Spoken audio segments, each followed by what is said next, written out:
Hormuz കടലിടുക്ക് തുറന്നും അടച്ചും കൊണ്ടിരുന്നാലുണ്ടാകുന്ന വലിയ സാമ്പത്തിക പ്രതിസന്ധിയേക്കാളൊക്കെ വലിയൊരു പ്രശ്നത്തെക്കുറിച്ചാണ്. നമുക്കറിയാം, ടെൻഷൻ, ഉത്കണ്ഠ, സമാധാനം കിട്ടണില്ല എന്ന് പറയുന്ന ആൾക്കാർ, പേടി, നിരാശ, വിഷാദം. ഇന്ന് ഏറ്റവും കൂടുതൽ ആളുകൾ കൗൺസിലിങ്ങിനും, അത് നമ്മൾ പ്രതീക്ഷിക്കാത്ത ഒരു പ്രായത്തിലേക്ക്, ഇപ്പോൾ ചെറിയ കുട്ടികൾക്ക് വരെ ടെൻഷൻ, ഉത്കണ്ഠ, നിരാശ, ഇതൊന്നും നമ്മൾ ഒരു കാലത്ത് കുട്ടികൾ തന്നെ അങ്ങനെ ചിരിച്ച് കളിച്ച് നടക്കുന്നൊരു പ്രായമാണ്. ആ സമയത്ത് പോലും അമിതമായ ടെൻഷൻ അനുഭവിക്കുക എന്ന് പറയുമ്പം, അപ്പോൾ ആ ഒരു തലത്തിലേക്ക് കാര്യങ്ങൾ സംഭവിച്ചിട്ടുണ്ട് എന്ന് നമ്മളെല്ലാവരും തിരിച്ചറിയണം. അപ്പോൾ നമുക്ക് പണ്ട് ചെറിയ ഒരു വീടുണ്ടായിരുന്നില്ലേ, ഒരു തായ്യരിയും 2 റൂമൊക്കെ ചേർന്ന് ഒരു കൊലായിയൊക്കെ ഉള്ള പെര. ഇന്ന് നമ്മളെ പെര എന്ന് പറഞ്ഞാൽ വലിയ പെരയാണ്. സിറ്റ് ഔട്ട്, നമുക്ക് അവിടെ ഗസ്റ്റിന് ഇരിക്കാൻ സൗകര്യമുണ്ട്. അടുക്കള തന്നെ 2-3 അടുക്കളയുള്ള ആൾക്കാരുണ്ട്. പുറത്ത് അതിൻ്റെ പുറമെ തിജെത്തിച്ചാൽ വേറെ സ്ഥലം, ചോറുണ്ടാക്കാൻ അല്ലേ വേറെ അടുപ്പ്, അങ്ങനെ പല സൗകര്യങ്ങൾ. വണ്ടിയൊക്കെ നമുക്ക് നോക്കുകയാണെങ്കിൽ കാറും, അതായത് നമ്മുടെ സൗകര്യങ്ങളൊക്കെ കൂടുതലാണ്. പക്ഷേ ആൾക്കാർക്ക് ഉറക്കം കിട്ടണില്ല, സമാധാനം കിട്ടണില്ല. ഇപ്പം ഇന്ന് എല്ലാവർക്കും ഇഷ്ടംപോലെ ഫ്രണ്ട്സാണ്. വാട്സപ്പിലും ഫേസ്ബുക്കിലും ഒക്കെ എവിടെടുത്ത് നോക്കിയാൽ ഇഷ്ടംപോലെ ആൾക്കാരാണ്. ഓരോ ഗ്രൂപ്പിലും നമ്മളറിയാത്ത കുറേ ആൾക്കാർ, നമ്മളറിയണേ നമ്മളെ വോയിസൊക്കെ കേൾക്കണ കുറേ ആൾക്കാർ, ചിലപ്പോൾ നമ്മൾ നേരിട്ട് കണ്ടിട്ട് തന്നെ ഉണ്ടാവില്ല. പക്ഷെ എന്തായാലും ഒരു ഇടങ്ങേറുണ്ടാകുമ്പം ഒരു തോളിലൊന്ന് ചാഞ്ഞ് കിടക്കാൻ പറ്റിയ ആൾക്കാരെ നമുക്ക് എത്ര ഉണ്ട് നമ്മൾ നോക്കിയാൽ മതി. സമയം അറിയാൻ വലിയ വലിയ വില കൂടിയ വാച്ച്, ഫോണ് എല്ലാം ഉണ്ട്. എവിടെ നോക്കിയാലും നേരാണ്. എല്ലാ റൂമിലും ക്ലോക്ക് ഉണ്ട്, കയ്യുമ്മ വാച്ച് ഉണ്ട്, അതിൻ്റെ പുറമെ മൊബൈലിൽ സമയം നോക്കിയാൽ മനസ്സിലാവും. പക്ഷെ എന്നാൽ ഒന്നിനും സമയമില്ല. എല്ലാം നമ്മളെ കയ്യിലുണ്ട്. പക്ഷേ സഹോദരങ്ങളെ, മനസ്സ് മാത്രം നമ്മളെ കൺട്രോളല്ല, ബാക്കിയൊക്കെ നമ്മളെ കൈപ്പിടിയിൽ ഒതുങ്ങിയിട്ടുണ്ട്. പക്ഷെ നമ്മളെ മനസ്സിനെ പലപ്പോഴും നമുക്ക് നിയന്ത്രിക്കാൻ പറ്റാതെ വിഷമങ്ങളിലേക്കും സങ്കടങ്ങളിലേക്കും ദുഃഖങ്ങളിലേക്കും ഉത്കണ്ഠയിലേക്കൊക്കെ ജീവിതം വഴിമാറിക്കൊണ്ടിരിക്കുന്ന വലിയൊരു സാഹചര്യം നമ്മുടെ മുമ്പിലുണ്ട്. അതിന് ആരും രക്ഷപ്പെട്ടിട്ടില്ല. ഞാൻ അത്ഭുതപ്പെടുന്നു. 80 വയസ്സുള്ള ഒരാളെ ആത്മഹത്യക്ക് ശ്രമിച്ചിട്ട് ആശുപത്രി കൊണ്ടുവന്നിട്ടാണ്. എങ്ങനെയാണ് ആത്മഹത്യ ചെയ്യേണ്ടത് പോലും ആ സാധുവിന് അറിയില്ല.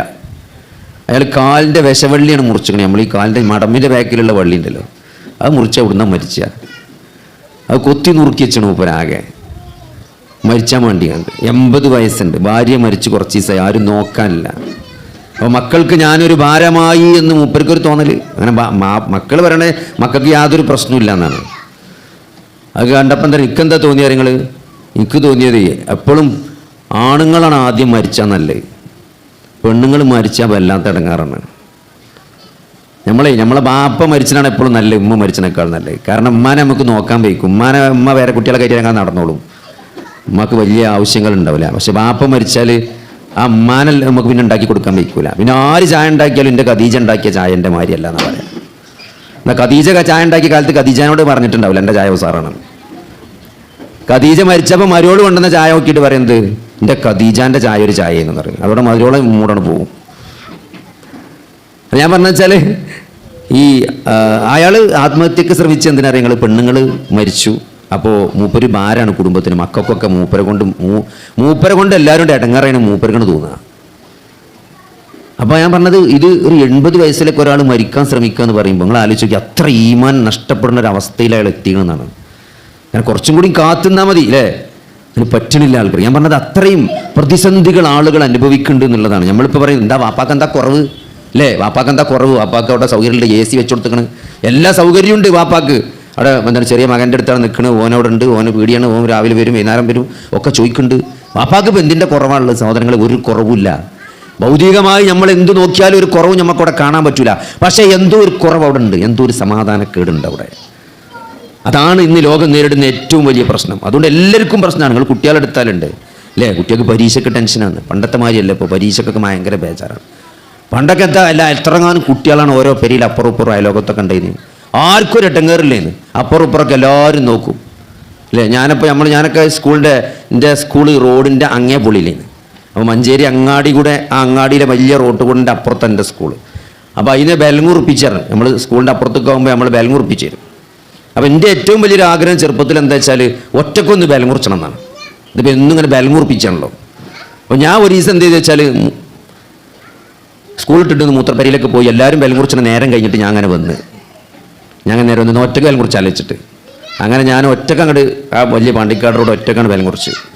അപ്പുറത്തേക്ക് ഇവിടെ എത്തിയില്ല എന്നുള്ളൂ. അപ്പോൾ അവിടെ ഒരു പ്രസ് എടുത്തുന്ന ഒരാളുടെ മരിച്ചു പോയി. അള്ളാഹു അദ്ദേഹത്തിന് പുറത്തെടുക്കണേ. എൻ്റെ തലക്കൊരു മേട്ടാണ് പേടിയുണ്ട്.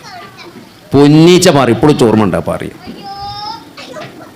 അതായത് അങ്ങോട്ടും ഇങ്ങോട്ടും നോക്കാതെ ബലങ്ങുറിച്ചിരുന്നു. അതായത് ഇവർക്ക് സംസാരിക്കാൻ അറിയില്ല അയാൾക്ക്. അപ്പോൾ ഞാൻ എൻ്റെ പെരി പോയിട്ട് എൻ്റെ വാപ്പാനോട് പറഞ്ഞു, വാപ്പാൻ്റെ ഒന്നും കിട്ടി വന്ന്.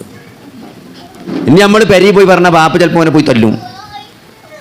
അപ്പോൾ അത് കുട്ടികളെ നോക്കുക എന്ന് പറഞ്ഞാൽ ഒരു ഇടങ്ങേറില്ല. ഇന്നിപ്പോൾ ഒരു കുട്ടിയെ നോക്കാൻ വേണ്ടിയിട്ട് എല്ലാവരും വല്യാപ്പിയും വല്യമ്മയും എല്ലാവരും കൂടി ലീവ് എടുത്ത് ഒരു കുട്ടീനെ നോക്കാൻ. ചില അത്രയും ആളുകൾക്ക് പ്രശ്നങ്ങളാണ്, ടെൻഷനാണ്, സമാധാനമില്ലായ്മയാണ്, പ്രശ്നങ്ങളാണ്. അപ്പോൾ സഹോദരങ്ങൾ, ഇതിലൊക്കെ നമ്മൾ മനസ്സിലാക്കേണ്ടത് എല്ലാവരും. ഇപ്പോൾ യുവാക്കളെ സംബന്ധിച്ചൊരു ജോലിക്ക് പ്രശ്നം, ജോലി കിട്ടാത്ത, പഠിച്ചിട്ട് ആദ്യമൊക്കെ പഠിച്ച് ഒരു കോഴ്സ് സെലക്ട് ചെയ്യാനും ഒരു കോഴ്സ് തിരഞ്ഞെടുക്കാനും അത് പഠിക്കാനുള്ള ഇടങ്ങേറ്, അത് പഠിച്ചിട്ട് പിന്നെ അതിനനുസരിച്ചൊരു ജോലി കിട്ടാത്ത പ്രശ്നം, ഇതൊക്കെ കിട്ടി നോക്കുമ്പോൾ പെണ്ണ് കിട്ടാത്ത പ്രശ്നം, ഇതൊക്കെ വലിയ പ്രശ്നങ്ങളാണ്. നിങ്ങളെന്താ പറയണത്? കഴിഞ്ഞ ദിവസം ഒരു പിതാവ് പറയാണ്, 27 വയസ്സുള്ള മകനും 24 വയസ്സുള്ള പെണ്ണിനെ കാണാൻ പോയി, മുട്ടായി കൊടുക്കാൻ പോയിട്ട് മുട്ടായി മാണ്ടാർന്നു, മാങ്ങിക്കൊണ്ടേ മുട്ടായി മാണ്ടാന്ന് പറഞ്ഞു. അപ്പോൾ എന്താ വെച്ചാൽ വയസ്സ് 3 വ്യത്യാസമുണ്ടെന്ന്, 3 വയസ്സ് വ്യത്യാസമുണ്ടെന്ന്. അതുകൊണ്ട് ഒരേ വൈബ് ഉണ്ടാവില്ല. എത്ര പെണ്ണ് പറഞ്ഞാണ് ഒരേ വൈബ് ഉണ്ടാവില്ല, 3 വയസ്സ് വ്യത്യാസം ഉണ്ടാവും. അപ്പോൾ മാണ്ടാന്ന് പറഞ്ഞു. അപ്പോൾ എല്ലാം ജോലി ഉണ്ടായി ഒക്കെ കഴിഞ്ഞ് ഒരു പെണ്ണിട്ടാൻ നോക്കുമ്പോൾ പെണ്ണിട്ടണില്ല. അതിന് മാതാപിതാക്കൾക്ക് ടെൻഷൻ. ഇപ്പോൾ കഴിഞ്ഞ ദിവസം ഒരാൾ പറഞ്ഞു, എൻ്റെ പെൺകുട്ടികളുടെ കാര്യത്തിൽ വെച്ച് ബേജാറില്ല, എൻ്റെ മകന് 28 വയസ്സായി, ഓന് പെണ്ണിട്ടാത്തപ്പം എൻ്റെ ടെൻഷൻ. പണ്ട് ഇവിടെ ആൾക്കാർ പറഞ്ഞു തന്നൊരു പെൺകുട്ടികളെ കൊണ്ട് ഇടങ്ങാറായ കഥയെന്ന് ആൾക്കാർക്ക് പറയാല്ലേ. ഇപ്പോൾ ആൾക്കാർ ആൺകുട്ടികളെ കൊണ്ടാണ് ഇടങ്ങാറാണ്. ഒക്കെ തല തിരിഞ്ഞു. അപ്പം എല്ലാവർക്കും സഹോദരങ്ങൾ ഞാൻ പറഞ്ഞെന്താ വെച്ചാൽ വയസ്സായ ആൾക്കാർക്ക് ഓൾക്ക് പ്രതിസന്ധി ഉണ്ട്, മക്കളൊന്നും ഒപ്പല്ല. വലിയ ഓരോ വീട്ടിൽ ചെന്നാൽ ഇപ്പം എന്താ അവസ്ഥകൾ ആലോചിക്കും. പണ്ടത്തെ പൗരന്മാർ കോട്ടയന്മാരി ആകാൻ തുടങ്ങി നമ്മളെ നാടൊക്കെ. പെരിയിലാരുമില്ല, മൂത്തമോൻ ഖത്തറിൽ മറ്റോ അബുദാബിയിൽ. ഇപ്പോൾ പെരുന്നാക്കൊക്കെ നമ്മളിങ്ങനെ ഒരു പെരീക്ക് ചെല്ലുമ്പം ആരുമില്ല. അവിടെ അങ്ങനെ വയസ്സായ വല്യമ്മ വല്യാപ്പി ഇങ്ങനെ കോറി പിടിച്ച് കുത്തിരിക്കുക. മക്കളിന്ന് ചെറിയോൻ ഖത്തറിലാണോ, എല്ലാവരും കൂടി ഓൻ്റെ അടുത്തേക്ക് പെരുന്നാൾ ആഘോഷിക്കാൻ വന്നതാണ്. ഒരു പെരുന്നാൾ ദുബായിലായിരുന്നു, അല്ലെങ്കിൽ അവിടെ മൂത്തോൻ്റെ അവിടെയും ഖത്തറിന്നും ബഹ്റൈനൊക്കെ ഓല അങ്ങോട്ട് വന്ന് അവിടെ നിന്ന് പെരുന്നാൾ ഞങ്ങൾ ഇവിടെ അങ്ങനെ കുത്തിരിക്കുക. ആപ്പി മീൻ ഇവിടെ പെരി ഒറ്റ കുത്തിരിക്കുകയാണ്. എല്ലാ സൗകര്യമുണ്ട്, ഉമ്മരത്ത് കാറുണ്ട്, എല്ലാ സൗകര്യമുണ്ട്. പക്ഷേ എന്താ നമ്മൾ പെരുന്നാൾക്ക് ആരപ്പം നിൽക്കണം എന്നാണോ ആഗ്രഹിക്കുന്നത്? ഓലില്ല, പേരക്കുട്ടികൾ കൽപ്പിച്ചാലില്ല. അങ്ങനെ ഒരു പ്രതിസന്ധി, ഇതൊക്കെ പ്രതിസന്ധി തന്നെയാണ്. അപ്പം അങ്ങനെ ആളുകൾ വലിയ നിരാശയിലൊക്കെ കൂടി വരികയാണ്. അപ്പോൾ അതുകൊണ്ട് സഹോദരങ്ങളെ, ഇന്ന് ഇവിടുന്ന് പോകുമ്പം തിരിച്ചു പോകുമ്പം നിങ്ങൾ കുറേ പ്രശ്നങ്ങളായിട്ടേക്കാരം വന്നുകണാകാം. ഈ പ്രശ്നങ്ങളൊക്കെ നിങ്ങളപ്പം തന്നെ ഉണ്ടാവും. ഒരു പ്രശ്നങ്ങൾക്ക് ഇവിടെ ഇറക്കിയേക്കാൻ പറ്റില്ല. ഈ പ്രശ്നങ്ങളൊക്കെ നിങ്ങളെ കൂടെ തിരിച്ചു പോകുമ്പോഴും ഉണ്ടാവും. പക്ഷെ എന്താ നിങ്ങൾ ഒരു വ്യത്യാസം നമുക്ക് വരാനുണ്ട്, ഒരു വ്യത്യാസം നമുക്ക് വരാനുണ്ട്. നമ്മളെ കൂടെ പടച്ചോണ്ട് എന്നുള്ളൊരു ബോധം വരാനുണ്ട്. ഒരു പ്രശ്നമല്ലാതെ നിൽക്കലല്ല ജീവിതം എന്ന് പറഞ്ഞാൽ. ജീവിതം എന്ന് പറഞ്ഞാൽ തന്നെ പ്രശ്നമാണ്. അതിനാണ് അള്ളാഹു നമ്മളെ ഈ ദുന്യാവുക്ക് അയച്ചിരിക്കുന്നത്. അതുകൊണ്ട് അത് മാറ്റി നിർത്തിയിട്ട് ഒരു ജീവിതം സാധ്യമല്ല. അത് നമുക്ക് തോന്നുകയാണ്. നമുക്ക് ഓനെ കാണുമ്പോൾ ഓനൊന്നുമില്ല, ആ പ്രശ്നങ്ങളൊന്നും ഇല്ല എന്ന് നമുക്ക് തോന്നുകയാണ്. നമ്മൾ ഈ ഫേസ്ബുക്കാണ് തുറക്കുമ്പോൾ അങ്ങനെയാണ്. ഒരുത്തൻ പുതിയ കാറ് വാങ്ങിയിട്ടുണ്ടാവും, ഒരു സെക്കൻഡ് ഹാൻഡ് വാങ്ങിയുണ്ടാവും, പുതിയ വാങ്ങിയുണ്ടാവും, പുതിയ കുടിയിരുന്നുണ്ടാവും, 25 കൊല്ലം വിവാഹ വാർഷികം ആഘോഷിക്കണുണ്ടാവും. അപ്പോൾ ഇവിടെ ഡൈവോഴ്സായി നിൽക്കണോൻ അയക്ക് നോക്കുമ്പോൾ ഇടങ്ങേറുണ്ടാവും അല്ലേ? കുട്ടികളെ വലിയ പരീക്ഷയ്ക്ക് ഉന്നത വിജയം നേടിയ ഫോട്ടോ ഇട്ടുണ്ടാവും ഫേസ്ബുക്കിൽ. എൻ്റെ കുട്ടി ഇവിടെ തോറ്റിക്കാരം, പോന് ടെൻഷൻ തന്നെയാണ് കാണുമ്പോൾ. അങ്ങനെ ഇത് തുറന്നാലൊക്കെ ഒരു സന്തോഷം കിട്ടില്ല ആൾക്കാർക്ക്. കുറച്ച് കോമഡി കണ്ട് ചിരിച്ചു എന്നല്ലാതെ ഉള്ളിൽ ബേജാറും ടെൻഷനും തന്നെയാണ്.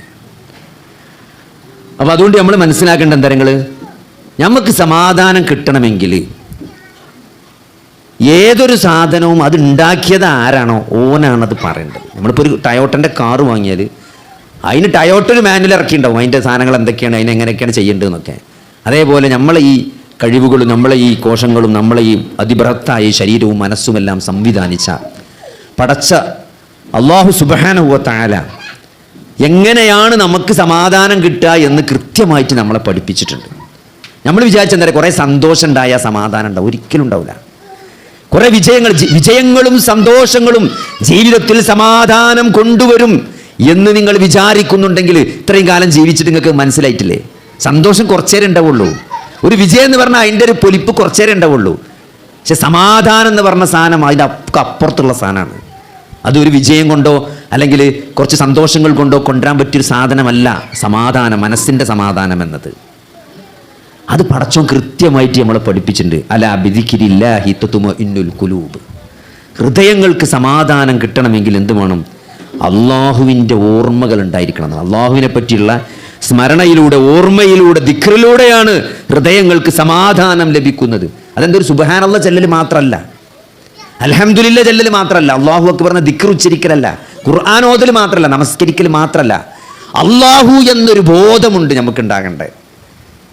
എൻ്റെ ജീവിതം എനിക്ക് സംവിധാനിച്ചു തന്ന, എനിക്ക് ഫ്രീ ആയി തന്ന ഈ അവയവങ്ങളും ഈ അനുഗ്രഹങ്ങളും എല്ലാം എനിക്ക് സൗജന്യമായി തന്ന, എന്നെ എന്നെ സൃഷ്ടിച്ച, എന്നെ പരിപാലിച്ചു കൊണ്ടിരിക്കുന്ന, എന്നെ നിയന്ത്രിക്കുന്ന, എന്നെ ജീവിപ്പിക്കുന്ന, എന്നെ മരിപ്പിക്കുന്ന, മരണാനന്തരം എന്നെ ഉയർത്തെഴുന്നേൽപ്പിക്കുന്ന, എന്നെ വിചാരണ ചെയ്യുന്ന, എന്നെ സ്വർഗത്തിലേക്കും നരകത്തിലേക്കും മാറ്റുന്ന ഒരു അല്ലാഹു സുബ്ഹാനഹു വ തആല, ആ റബ്ബിനെ കുറിച്ചുള്ള ഓർമ്മ. എനിക്ക് എൻ്റെ പ്രശ്നങ്ങൾ തന്നത് ആരാണ്? അള്ളാഹുവാണ്. എൻ്റെ പ്രശ്നങ്ങൾ എനിക്ക് ഏറ്റവും നല്ല പരിഹാരം അറിയുന്നവനാരാണ്? അള്ളാഹുവാണ്. ആ പരിഹാരം നൽകാൻ കഴിവുള്ളവനാരാണ്? അള്ളാഹുവാണ്. ആ പ്രശ്നങ്ങൾ മാറ്റിത്തരാൻ കഴിവുള്ള ഏകനായ അള്ളാഹുവാണ്. ആ അള്ളാഹുവിനെ പറ്റിയുള്ള ബോധമാണ് അല്ലേ. നമുക്ക് പ്രശ്നങ്ങൾ വേറെ ആരോ തന്നതാണെങ്കിൽ നമ്മൾ ടെൻഷൻ അടിക്കുന്ന അർത്ഥമുണ്ട്. നമുക്ക് പ്രശ്നങ്ങൾ തന്നത് അള്ളാഹുവാണ്. പ്രശ്നങ്ങൾ മാറ്റാൻ കഴിവുള്ളതും അള്ളാഹുവിനാണ്. ആ പ്രശ്നങ്ങളുടെ പരിഹാരം നമ്മളെക്കാൾ നന്നായി അറിയുന്നതും അള്ളാഹുവിനാണ്. ആ അള്ളാഹുവിനോടാണ് ഞാൻ പ്രാർത്ഥിക്കുന്നത്. ആ അള്ളാഹുവിനെയാണ് ഞാൻ ആരാധിക്കുന്നത്. ആ അള്ളാഹുവിലാണ് ഞാൻ തവക്കുൽ ചെയ്തിരിക്കുന്നത്. ആ അള്ളാഹുവിനോടാണ്, ആ അള്ളാഹുവിലേക്കുള്ള യാത്രയാണ് ഈ ജീവിതം. ആ അള്ളാഹുവാണ് എന്നെ മരിപ്പിക്കുന്നത്. ആ അള്ളാഹുവാണ് എൻ്റെ കർമ്മങ്ങൾ രേഖപ്പെടുത്തുന്നത്. ആ അള്ളാഹുവാണ് എൻ്റെ കർമ്മരേഖക്കനുസരിച്ച് നാളെ എന്നെ വിചാരണ ചെയ്യുന്നത്. ആ അള്ളാഹുവാണ് എന്നെ സ്വർഗത്തിലേക്കും നരകത്തിലേക്കും മാറ്റുന്നത്. ആ അള്ളാഹു കാരുണ്യവാനാണ്, പാപങ്ങൾ പുറത്തു തരുന്നവനാണ്, എല്ലാറ്റിനും കഴിവുള്ളവനാണ്, എല്ലാം അറിയുന്നവനാണ്, കാണുന്നവനാണ്, കേൾക്കുന്നവനാണ്. ഈ ഒരു ബോധം സഹോദരങ്ങളെ, അത് മനുഷ്യന് നൽകുന്ന ഊർജം ചെറുതല്ല. അവിടെ നമ്മൾ മനസ്സിലാക്കേണ്ടത് അതാണ്. അലാ ബിദിക്രില്ലാഹി തത്മഇന്നുൽ ഖുലൂബ്. അള്ളാഹുവെ പറ്റിയുള്ള ബോധം, ഓർമ്മ, സ്മരണ, അതാണ് സമാധാനം തരേണ്ടത്. അതല്ലാത്ത ഒന്നിനും നമുക്ക് ശാശ്വതമായ സമാധാനം തരാൻ കഴിയില്ല. നിങ്ങൾക്ക് എന്തെങ്കിലും ഒരു വിജയമോ സന്തോഷമോ കിട്ടിയാൽ അത് വളരെ കുറച്ച് നേരം ഉണ്ടാവുള്ളൂ. അത് മനുഷ്യൻ്റെ പ്രത്യേകതയാണ്. ഒരു മല സ്വർണ്ണ കൂമ്പാരം നിങ്ങൾക്ക് നൽകിയാലും കുറച്ച് കഴിഞ്ഞാൽ ചോദിക്കും അടുത്ത മല എവിടെയാണെന്നുള്ളത്. പിന്നെ ഒരു മല കൊണ്ട് സന്തോഷം കിട്ടൂല. പിന്നെ 2 മല. നോക്കി, നിങ്ങളെ ശമ്പളം 10,000 ഉറുപ്പിയാണ് ഒരു മാസം എന്നുണ്ടെങ്കിൽ ആദ്യത്തെ 2 മാസം അതിൻ്റെ സന്തോഷം ഉണ്ടാവും. 3-ാമത്തെ മാസം അത്ര സന്തോഷം ഉണ്ടാവില്ല. പിന്നെ അതൊരു 12,000 15,000 ഒക്കെ ആക്കുമ്പോഴേ സന്തോഷം ഉണ്ടാവുള്ളൂ. അതുകൊണ്ട് ഒരിക്കലും എന്ത് ചെയ്യൂല. ദുന്യാവിൻ്റെ കാര്യം അങ്ങനെയാണ് സഹോദരങ്ങൾ. അതുകൊണ്ട് ഇതാണ് നമ്മൾ മനസ്സിലാക്കേണ്ടത്. അത് ഇവിടെ നമ്മുടെ മുമ്പിൽ സന്തോഷമെന്ന് ഇവിടെ ഈ ആളുകളെല്ലാം അവതരിപ്പിക്കുന്ന സന്തോഷമെന്നത് അത് നമ്മളെ വഞ്ചിച്ച് കളയാണ് ചെയ്തത്. നമ്മൾ വിശ്വാസി എന്ന നിലക്ക് നമ്മളതിൽ വഞ്ചിക്കപ്പെടാൻ പാടില്ല അല്ലേ. ഈ ദുനിയാവ് ഒരു വഞ്ചനാചരക്കാണ്. ദുനിയാവിൻ്റെ ആളുകൾ അവരുടെ വ്ളോഗിലൂടെയും അവരുടെ വീഡിയോയിലൂടെയും അവരുടെ റീൽസിലൂടെയും സോഷ്യൽ മീഡിയയിലൊക്കെ ഈ തള്ളിക്കൊണ്ടിരിക്കുന്ന എന്താണ് സമാധാനമല്ലേ. ഒരു യാത്ര പോകൂ. കുറേ ആൾക്കാർ ടൂർ പോയിട്ട് ഇങ്ങനെ ഫോട്ടോ ഇടുകയാണ്, ഇങ്ങനെ അടിച്ച് പൊളിക്കാണ്. അപ്പം നമുക്ക് തോന്നും ഒരു യാത്ര പോയാൽ ഒരു സമാധാനം കിട്ടുന്നു അല്ലേ, കുറേ യാത്ര ചെയ്താൽ സമാധാനം കിട്ടും. അങ്ങനെ കുറേ പൈസ ഉണ്ടാക്കിയാൽ ഓരോരോ സ്ഥാപനങ്ങൾ തുറക്കുക, കൂടുതൽ വരുമാനം ഉണ്ടാകുമ്പോൾ സന്തോഷം കിട്ടുമെന്ന് നമുക്ക് തോന്നും അല്ലേ. ഒരു സോഷ്യൽ മീഡിയ കൈകാര്യം ചെയ്യുന്ന ആരാണെങ്കിലും നമുക്ക് തോന്നും നമുക്ക് കുറേ ലൈക്ക് കിട്ടിയാൽ, നമുക്ക് കുറേ ഫോളോവേഴ്സ് ഉണ്ടെങ്കിൽ നമുക്ക് എന്ത് ചെയ്യും, നമുക്ക് സന്തോഷം കിട്ടുമെന്ന് തോന്നും. പക്ഷേ സഹോദരങ്ങളെ, നമുക്ക് സന്തോഷം കിട്ടണമെങ്കിൽ നമ്മുടെ ഹൃദയത്തിൻ്റെ ഒരു ഭക്ഷണമുണ്ട്, ആത്മാവിനൊരു ഭക്ഷണം അള്ളാഹു നിശ്ചയിച്ചു വെച്ചിട്ടുണ്ട്. അള്ളാഹു നമുക്ക് നൽകിയ അല്ലേ, നമ്മുടെ ശരീരത്തിന് ഭക്ഷണമുണ്ട്, നമുക്കറിയാം. നമ്മുടെ ശരീരത്തിന് കുറേ ആവശ്യങ്ങളുണ്ട്. പക്ഷേ ശരീരത്തിൻ്റെ ആവശ്യങ്ങളൊക്കെ നിറവേറ്റപ്പെട്ടാലും നമ്മുടെ ഹൃദയത്തിനും നമ്മുടെ മനസ്സിനും ചില ഭക്ഷണം ഉണ്ട് എന്നാണ്. അതിന് സ്നേഹം കിട്ടണം അല്ലേ. അതിന് അള്ളാഹുവിൻ്റെ ഒരു വലിയ തണൽ വേണം അല്ലേ. നമുക്ക് അവലംബിക്കാൻ, നമ്മുടെ ഭാരങ്ങൾ ഇറക്കി വെക്കാൻ, നമുക്ക് രക്ഷ ചോദിക്കാൻ, നമ്മുടെ പ്രശ്നങ്ങളിൽ നിന്ന്, പ്രതിസന്ധികളിൽ നിന്ന് ഒരു തണൽ കിട്ടാൻ നമുക്ക് ഒരു അവലംബം വേണ്ടതുണ്ട്. അത് അള്ളാഹുവാണ്. അത് നമ്മളെ സൃഷ്ടിച്ച, നമ്മളെ നന്നായി അറിയുന്ന, നമ്മളെ മാതാപിതാക്കളെക്കാൾ നമ്മളെ സ്നേഹിക്കുന്ന ഒരു റബ്ബ് എന്നാണ് റബ്ബുൽ ആലമീൻ. ഫാത്തിഹയിൽ, വിശുദ്ധ ഖുർആനിന്റെ തുടക്കത്തിൽ നമ്മൾ എന്നും നിസ്കാരത്തിൽ ഓതുന്ന ഫാത്തിഹയിൽ അള്ളാഹുവിനെ കുറിച്ച് പരിചയപ്പെടുത്തുന്ന കുറച്ച് പദങ്ങളുണ്ട്. അത് മാത്രം മതി റബ്ബ് ആരാണെന്ന് മനസ്സിലാക്കാൻ അല്ലേ. ബിസ്മില്ലാഹിർ റഹ്മാനിർ റഹീം. റഹ്മാനും റഹീമുമായ അള്ളാഹു. നിങ്ങൾ ആലോചിച്ച് നോക്കി, റഹ്മാനും റഹീമുമായ അള്ളാഹു, റബ്ബുൽ ആലമീനായ അള്ളാഹു. ഈ പ്രപഞ്ചത്തിന്റെ രക്ഷിതാവാണ്. ഈ പ്രപഞ്ചം സൃഷ്ടിക്കുകയും അതിനെ പരിപാലിക്കുകയും നമുക്ക് വേണ്ട സകലമാന സൗകര്യങ്ങളും സംവിധാനിക്കുകയും ചെയ്ത നമ്മളെ മാതാപിതാക്കൾ എന്ന് പറഞ്ഞ സഹോദരങ്ങളെ, അതെന്ന് മുതലാണ്? നമ്മളെ വാപ്പിയമ്മയും കല്യാണം കഴിച്ചത് മുതലാണ് നമുക്ക് മാതാപിതാക്കൾ എന്നുള്ളൊരു കൺസെപ്റ്റിന് വരുന്നത്. പക്ഷേ അതിനേക്കാൾ മുമ്പ് നമ്മളെ ആത്മാവിനെ സൃഷ്ടിച്ചവൻ, നമ്മളെ ആത്മാവിനെ കാത്തു സൂക്ഷിച്ചവൻ, നമ്മളെ ആ ഗർഭാശയത്തിൽ നമ്മളെ സംരക്ഷിച്ചവൻ, അല്ലേ? നമ്മളൊന്നും അറിയാതെ ഈ ഭൂമിയിൽ ജന്മം നൽകി നമുക്കെന്ത് ചെയ്തു? ആ മാതാവിൻ്റെ ഗർഭാശയത്തിൽ ഗർഭാശയത്തിൽ നമ്മൾ ആ പൊക്കിൾ കൊടി വഴി സ്വീകരിച്ച ഓക്സിജനെ പുറത്തേക്ക് വന്നപ്പം ഒരൊറ്റ ശ്വാസത്തിലൂടെ, ഒരൊറ്റ കരച്ചിലൂടെ അതിൻ്റെ സ്വിച്ചങ്ങ് മാറ്റി. ആലോചിച്ച് നോക്കി, അതുവരെ രക്തത്തിലൂടെ സ്വീകരിച്ച ഓക്സിജൻ ഒരു കരച്ചിലൂടെ പുറത്തേക്ക് വരുമ്പം ഒരു ശ്വാസകോശത്തിലൂടെ നമ്മൾ ഈ വായു സ്വീകരിക്കുകയാണ്. ഒരു ട്രയലും കൂടി ഇല്ല, ഒരു ടെസ്റ്റ് ചെക്കിങ് കൂടി ഇല്ല. ഫസ്റ്റ് ആ കരയുന്നതോടുകൂടി നമ്മുടെ ശ്വാസകോശം അങ്ങോട്ട് ഓപ്പൺ ആക്കാണ്. പിന്നെ നേരെ ബ്ലഡിൽ നിന്ന് അതുവരെ നമുക്ക് പൊക്കിൾ കൊടിയിലൂടെ കിട്ടിയ ഓക്സിജൻ നേരെ അന്തരീക്ഷ വായുവിൽ നിന്ന് ശ്വാസകോശത്തിലേക്ക് വരികയാണ്. ഒരൊറ്റ സ്വിച്ചിന് മാറ്റിയാലേ നമ്മൾ കറണ്ട് വരുമ്പോൾ സ്വിച്ചിന് മാറ്റി കൊടുക്കൂലേ? ആ ജനറേറ്റർ ഓഫ് ആക്കുക എന്നൊക്കെ പറഞ്ഞാൽ അങ്ങോട്ട് മാറ്റി ആ മോഡ് മാറ്റി കൊടുക്കുന്ന മാതിരി ആ ഒരൊറ്റ കരച്ചിലൂടെ നമ്മളെ മോഡ് മാറി നമ്മൾ ഈ അന്തരീക്ഷ വായുവിൽ ശ്വസിക്കാൻ തുടങ്ങി, അല്ലേ? നമ്മളൊന്നും അറിയാതെ ഒരു കുഞ്ഞുങ്ങൾ ആലോചിച്ച് നോക്കി, മനുഷ്യൻ തൻ്റെ മാതാപിതാക്കളോട് കരുണ കാണിക്കണം എന്ന് ഖുർആൻ പറയുമ്പം നമ്മൾ അതിൻ്റെ ലോജിക്ക് ആലോചിച്ചാൽ മതി. ലോകത്ത് മറ്റേത് ജീവിയെക്കാളും മാതാപിതാക്കളോട് ഏറ്റവും കടപ്പെട്ട് കിടക്കുന്ന ജീവി മനുഷ്യനാണ്. കാരണം മനുഷ്യൻ്റെ ആ ശൈശവം എന്ന് പറഞ്ഞത് വളരെ ദീർഘമായൊരു കാലഘട്ടമാണ്. വേറൊരു സൃഷ്ടിക്കും അത്ര ദീർഘമായൊരു ശൈശവമല്ല. ജനിച്ചൊക്കെ തന്നെ ഇറങ്ങി മണ്ടു. ഏത് നായ്ക്കുട്ടിയാണെങ്കിലും പൂച്ചക്കുട്ടിയാണെങ്കിലും അത് ഇറങ്ങിപ്പായും. ഒരു താറാവ് മുട്ട വിരിഞ്ഞാൽ അത് നിങ്ങൾ വെള്ളത്തിൽ കൊണ്ടിട്ട് നീന്തും. പക്ഷെ മനുഷ്യൻ ഒരു സുദീർഘമായ കാലഘട്ടം തൻ്റെ മാതാപിതാക്കളെ ആശ്രയിച്ചാണ് ജീവിക്കുന്നത്. അതുകൊണ്ടാണ് മാതാപിതാക്കൾക്ക് വേണ്ടി നമ്മൾ പ്രാർത്ഥിക്കുമ്പം മാതാപിതാക്കൾ എന്നോട് കരുണ കാണിച്ചതുപോലെ നീ അവരോട് കരുണ കാണിക്കണം എന്ന് നമ്മൾ പ്രാർത്ഥിക്കണത്, അല്ലേ? മാപ്പിമ്മയും നമുക്ക് അസുഖമായപ്പം ഉറങ്ങാതെ ഉമ്മ നമ്മളെ സംരക്ഷിച്ചു, അല്ലേ? ഉമ്മ നമ്മളെ നോക്കി, ഉറക്കൊഴിച്ച് നോക്കി. അത് മാതാപിതാക്കളുടെ കാരുണ്യമാണ്. അള്ളാഹു മാതാപിതാക്കൾക്ക് മക്കളിൽ വെച്ച കാരുണ്യമാണ് സഹോദരങ്ങളെ. അപ്പം ഇതൊക്കെ എന്താണ്? ഇതൊക്കെ അള്ളാഹുവിൻ്റെ കാരുണ്യമാണ്. റഹ്മാനും റഹീമുമായ ഒരു അള്ളാഹുവിനെ നമ്മൾ ഖുർആനിലൂടെ സൂറത്തുൽ ഫാത്തിഹയിലൂടെ ദിവസം നമ്മൾ എത്ര പ്രാവശ്യമാണ് അത് പറയുന്നത്? അങ്ങനത്തെ ഒരു അള്ളാഹുവാണ് നമ്മുടെ ഹൃദയത്തെ സംവിധാനിച്ചത്. ആ അള്ളാഹുവാണ് നമ്മളെ പറഞ്ഞത് എന്ത്? ഹൃദയത്തിൽ സമാധാനം എങ്ങനെയാണ് കിട്ടുക എന്ന് നമുക്ക് പറഞ്ഞു തരാൻ ഏറ്റവും അർഹതയുള്ളത് ആ റബ്ബിനാണ്. ആ റബ്ബ് പഠിപ്പിച്ച മാർഗമാണെന്ത്? എങ്ങനെയാണ് ഹൃദയത്തിന് സമാധാനം കിട്ടുക എന്നുള്ളത്. അതുകൊണ്ട് സഹോദരങ്ങളെ, ആ അള്ളാഹു കാണിച്ചു തന്ന ആ മാർഗം അത് സ്വീകരിക്കുകയല്ലാതെ ഇതിന് യാതൊരു മാർഗമില്ല. ഇതിന് വേറെ യാതൊരു മാർഗം നമുക്ക് സമാധാനം കിട്ടാല്ല. നമ്മൾ വേറെ എന്തിനും നമ്മൾ സമാധാനം കണ്ടെത്തിയാലും, ഇപ്പോൾ മദ്യത്തിൽ സമാധാനം കണ്ടെത്തുന്നവർ, മയക്കുമരുന്നിൽ സമാധാനം കണ്ടെത്തുന്നവർ, ഈ കോമഡിയിൽ, ഈ എൻ്റർടൈൻമെൻറ്റിൽ, ഇതിലൊക്കെ സമാധാനം കണ്ടെത്തുന്ന ആൾക്ക് തൽക്കാലം നമുക്കൊന്ന് ചില്ല ഔട്ടാക്കാന്ന് പറഞ്ഞിട്ട് കുറച്ചൊരു സമാധാനം കിട്ടാന്ന് പറഞ്ഞിട്ട് ഒരു ബ്രേക്കിന് പോകുന്ന ആൾക്കാരുണ്ട്. പക്ഷെ എന്താ സംഭവിക്കുക സഹോദരങ്ങളെ? നിങ്ങളൊരു സിനിമക്ക് പോയി, അല്ലേ? നിങ്ങൾ എവിടെയെങ്കിലും ഒരു പാർക്കിൽ കുറച്ചു നേരം പോയിരുന്നു. ആ ഇരിക്കുന്ന നേരത്തെ ചിലപ്പോൾ ഒരു സമാധാനം കിട്ടും. തിരിച്ച് വീണ്ടും നിങ്ങൾ റൂമിലേക്ക് എത്തുമ്പോൾ, ജോലി സ്ഥലത്തേക്ക് എത്തുമ്പോൾ, ഒരു 3 ദിവസം ടൂർ പോയി. ആ ടൂർ കഴിഞ്ഞ് പിന്നെയും വരാനുള്ള ഈ ജോലി സ്ഥലത്തേക്ക് തന്നെയാണ്, ഈ പെരീക്ക് തന്നെയാണ് വരാനുള്ളത്. അതിലേറെ ഇരട്ടി സങ്കടമായിട്ട് തിരിച്ചു വരുന്ന അവസ്ഥ ഉണ്ടാകുക. അപ്പം അതുകൊണ്ട് സഹോദരങ്ങളെ, ഒളിച്ചോട്ടം എന്നതല്ല, ജീവിതത്തിലെ പ്രശ്നങ്ങളിൽ നിന്ന് ഒളിച്ചോടുക എന്നതല്ല നമ്മളെ സംബന്ധിച്ചിടത്തോളം. അതെന്താണ്? അള്ളാഹുവിനെ നമ്മൾ കൂടെ കൂട്ടുക എന്നുള്ളതാണ്. അതാണ് മഅയ്യത്ത് എന്ന് പറഞ്ഞാൽ അള്ളാഹു നമ്മുടെ കൂടെയുണ്ട് എന്നുള്ള ഒരു ബോധം. അള്ളാഹു എൻ്റെ കൂടെയുണ്ട്, എൻ്റെ കൂടെ എൻ്റെ റബ്ബുണ്ട്, എല്ലാം അറിയുന്ന, എന്നെ സ്നേഹിക്കുന്ന, എന്നോട് കാരുണ്യം കാണിക്കുന്ന, എന്നെ സൃഷ്ടിച്ച, എന്നെ നിയന്ത്രിക്കുന്ന, എന്നെ പരിപാലിക്കുന്ന, എന്നെ മരിപ്പിക്കുന്ന, എൻ്റെ പ്രശ്നങ്ങളെ ഏറ്റവും നന്നായി അറിയുന്ന, എൻ്റെ കഷ്ടപ്പാട് ഏറ്റവും നന്നായി നോക്കിക്കാണുന്ന, ആ കഷ്ടപ്പാടിൻ്റെ പരിഹാരങ്ങൾ ഏറ്റവും നന്നായി അറിയുന്ന, ആ പരിഹാരങ്ങൾ തരാൻ കഴിവുള്ള ഏകനായ അള്ളാഹുവിനെയാണ് ഞാൻ ഏറ്റവും സ്നേഹിക്കുന്നത്, ഞാൻ ഏറ്റവും സ്നേഹിക്കുന്നതും, ഞാൻ ഏറ്റവും ആ റബ്ബിനെയാണ് ആ റബ്ബിനെ മാത്രമാണ് ഞാൻ ആരാധിക്കുന്നത് എന്നും നമ്മളെ മനസ്സിൽ നമുക്കൊരു യഖീനുണ്ടെങ്കിൽ സഹോദരങ്ങളെ, നമ്മുടെ ജീവിതത്തിൽ വലിയ മാറ്റം ഉണ്ടാക്കാൻ പറ്റും. അത് നമുക്കില്ലാത്തതാണ് നമ്മളെ പ്രശ്നം. ഒന്ന് നമ്മൾ അള്ളാഹുവിനെ നമ്മൾ അള്ളാഹുവിനെ മനസ്സിലാക്കേണ്ട പോലെ വിശുദ്ധ ഖുർആൻ പറഞ്ഞ അവർ അള്ളാഹുവിനെ കണക്കാക്കേണ്ട പോലെ കണക്കാക്കിയിട്ടില്ല എന്നാണ്. നമ്മൾ റബ്ബിനെന്താ നമ്മളെന്തോ നരകത്തിടാൻ വേണ്ടി നമ്മളെ പടച്ചോൻ നമ്മൾ തെറ്റ് ചെയ്താൽ നേരെ നരകത്ത് കൊണ്ടിടാൻ വേണ്ടി ഒരു പടച്ചോനാണ്, അങ്ങനെ ഉണ്ടാക്കിയൊരു പടച്ചോനാണ് എന്ന ഒരു തെറ്റിദ്ധാരണ. അള്ളാഹുവിൻ്റെ കാരുണ്യമാണ് അള്ളാഹുവിൻ്റെ കോപത്തെക്കാൾ അതിജയിച്ച് നിൽക്കുന്നത്. അള്ളാഹു നോക്കി, ഈ നരകം പോലും, അല്ലേ, ഈ നരകത്തെ പറ്റി നൽകുന്ന മുന്നറിയിപ്പ് പോലും അള്ളാഹുവിൻ്റെ കാരുണ്യമാണ്. അതെന്താ നമുക്ക് മനസ്സിലാക്കാൻ പറ്റാത്തത്? അത് മനസ്സിലാക്കാൻ എന്താ സഹോദരങ്ങളെ, നമ്മളെ ഒരു വഴിയിൽ ഒരു അപകടമുണ്ട് എന്ന് ഒരാൾ നമുക്ക് പറഞ്ഞു തരുമ്പം, അല്ലേ, നിങ്ങളിപ്പോൾ തിരിച്ചു പോകുമ്പം ഇന്ന റൂട്ട് കൂടെ പോകണ്ട, അവിടെ ഒരു ഇലക്ട്രിക് ലൈന് മുറിഞ്ഞ് കിടക്കുന്നുണ്ട്, നിങ്ങൾ മഴ പെയ്ത് കാറ്റിൽ എന്തുണ്ട് ആ കേബിള് പൊട്ടിക്കിടക്കുന്നുണ്ട്, കറണ്ടിൻ്റെ ലൈനിച്ച് അവിടെ ചാടി കിടക്കുന്നുണ്ട്, അത് നിങ്ങൾ സാധാരണ വീട്ടിൽ പോകണ റൂട്ടിൽ പോകണ്ടട്ടോ, അപ്പുറത്ത് കൂടെ പോയിക്കോളി എന്ന് ഒരാൾ രാത്രി നമ്മളെ വിളിച്ച് പറയുമ്പം നമ്മൾ അയാളോട് ചോദിക്കോ, ഇജെന്താ പേടിപ്പിച്ചെന്നാ ചോദിക്കുക? നമ്മൾ ഓനെ നന്ദിയോട് ഓർക്കുകയാണ് ചെയ്യുക, നന്ദി പറയാണ് ചെയ്യുക. കാരണം നമ്മൾ പോകേണ്ട റൂട്ടാണത്, നമ്മളിന്ന് രാത്രി പെരീക്ക് പോണ വഴിയാണത്. ഓനെ പറഞ്ഞുകൊണ്ട് നമ്മൾ മാറിപ്പോവാണ്. സഹോദരങ്ങളെ, അള്ളാഹു നരകത്തെ പറ്റി താക്കീത് ചെയ്യുമ്പോൾ, നരകത്തിന്റെ ശിക്ഷയെപ്പറ്റി പറഞ്ഞു തരുമ്പോൾ, സ്വർഗവാസികളും നരകവാസികളും തമ്മിൽ നടക്കുന്ന സംഭാഷണത്തിൽ ഞങ്ങൾ എന്തുകൊണ്ട് സ്വർഗത്തിലായി, ഞങ്ങൾ എന്തുകൊണ്ട് നരകത്തിലായി എന്ന് അവർ പറയുന്നുണ്ട് ഖുർആനിൽ. ഞങ്ങൾ ഈ വിചാരണയെ പ്രതീക്ഷിക്കുന്നവരായിരുന്നു, അതുകൊണ്ടാണ് ഒരു സ്വർഗത്തിൽ പോയത്.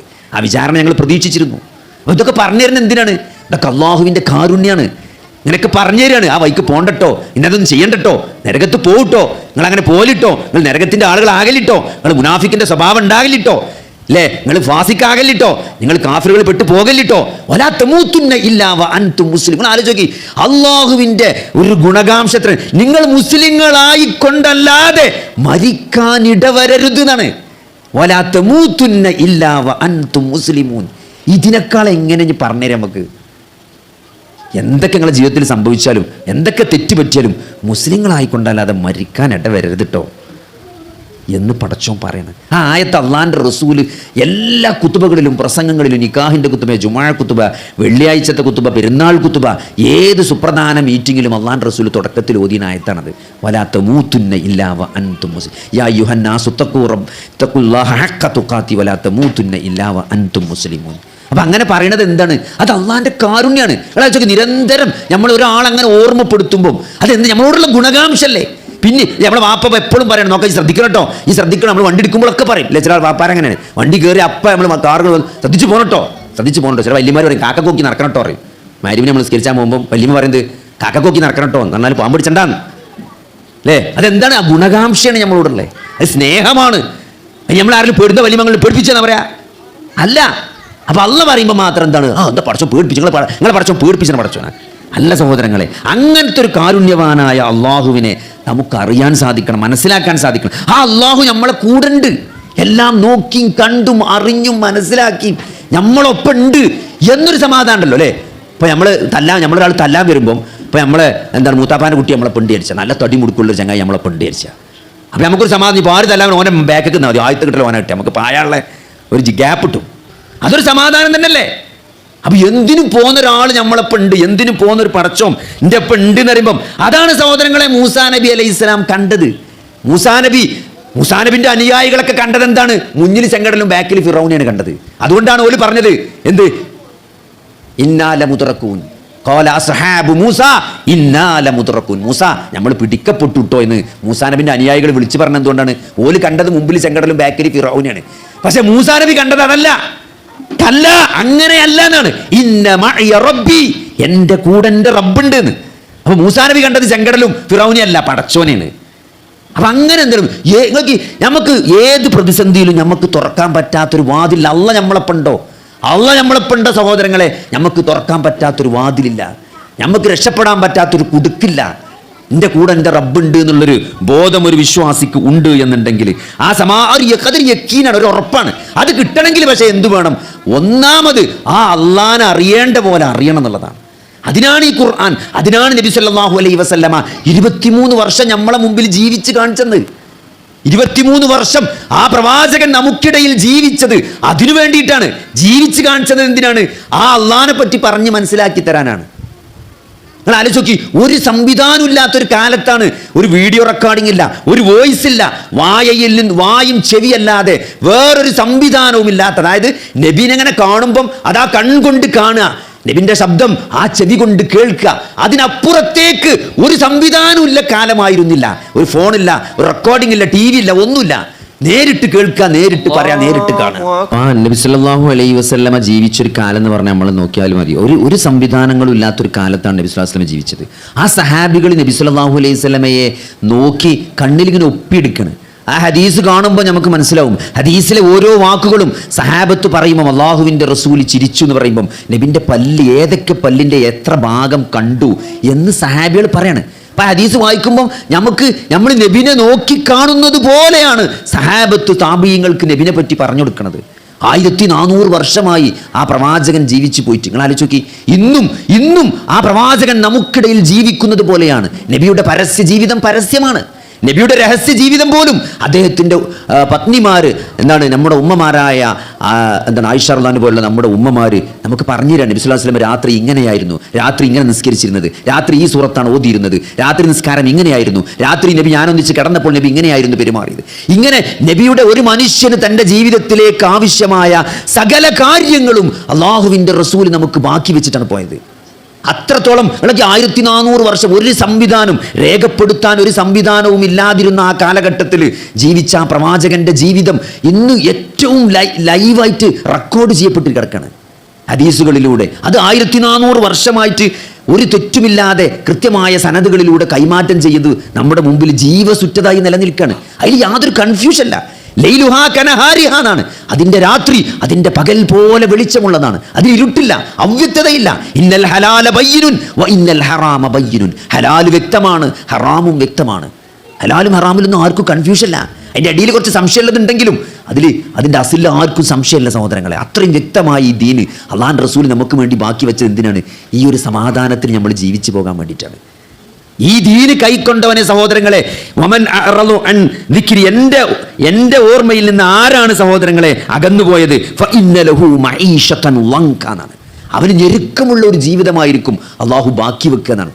അതാണ് നമ്മൾ മനസ്സിലാക്കേണ്ടത്. അതുകൊണ്ട് സഹോദരങ്ങളെ, പൈസ ഉണ്ടാവും, പക്ഷേ പൈസക്ക് സമാധാനം കൊണ്ടുതരാൻ പറ്റൂല. അല്ലേ? നോക്കിയാൽ മതി, പൈസ ഉള്ള ആൾക്കാരൊക്കെ 10 റുപ്യുള്ള കാലത്തെക്കാൾ സമാധാനക്കേടായിരിക്കും 1000 റുപ്യ ഉണ്ടാവുമ്പോൾ. അതൊരു 1,00,000 കോടി ആവുമ്പം അതിനേക്കാൾ ഇടങ്ങേറയിക്കാരം. കാരണം എന്താ വെച്ചാൽ 10 റുപ്യുള്ള 100 റുപ്യൻ്റെ കളിയാണ് കളിച്ച, 100 റുപ്യുള്ള 1000 റുപ്യൻ്റെ കളിയാണ് കളിച്ച. അതുകൊണ്ട് എപ്പോഴും നെഗറ്റീവ് തന്നെ ആൾക്കാർ നിൽക്കുക.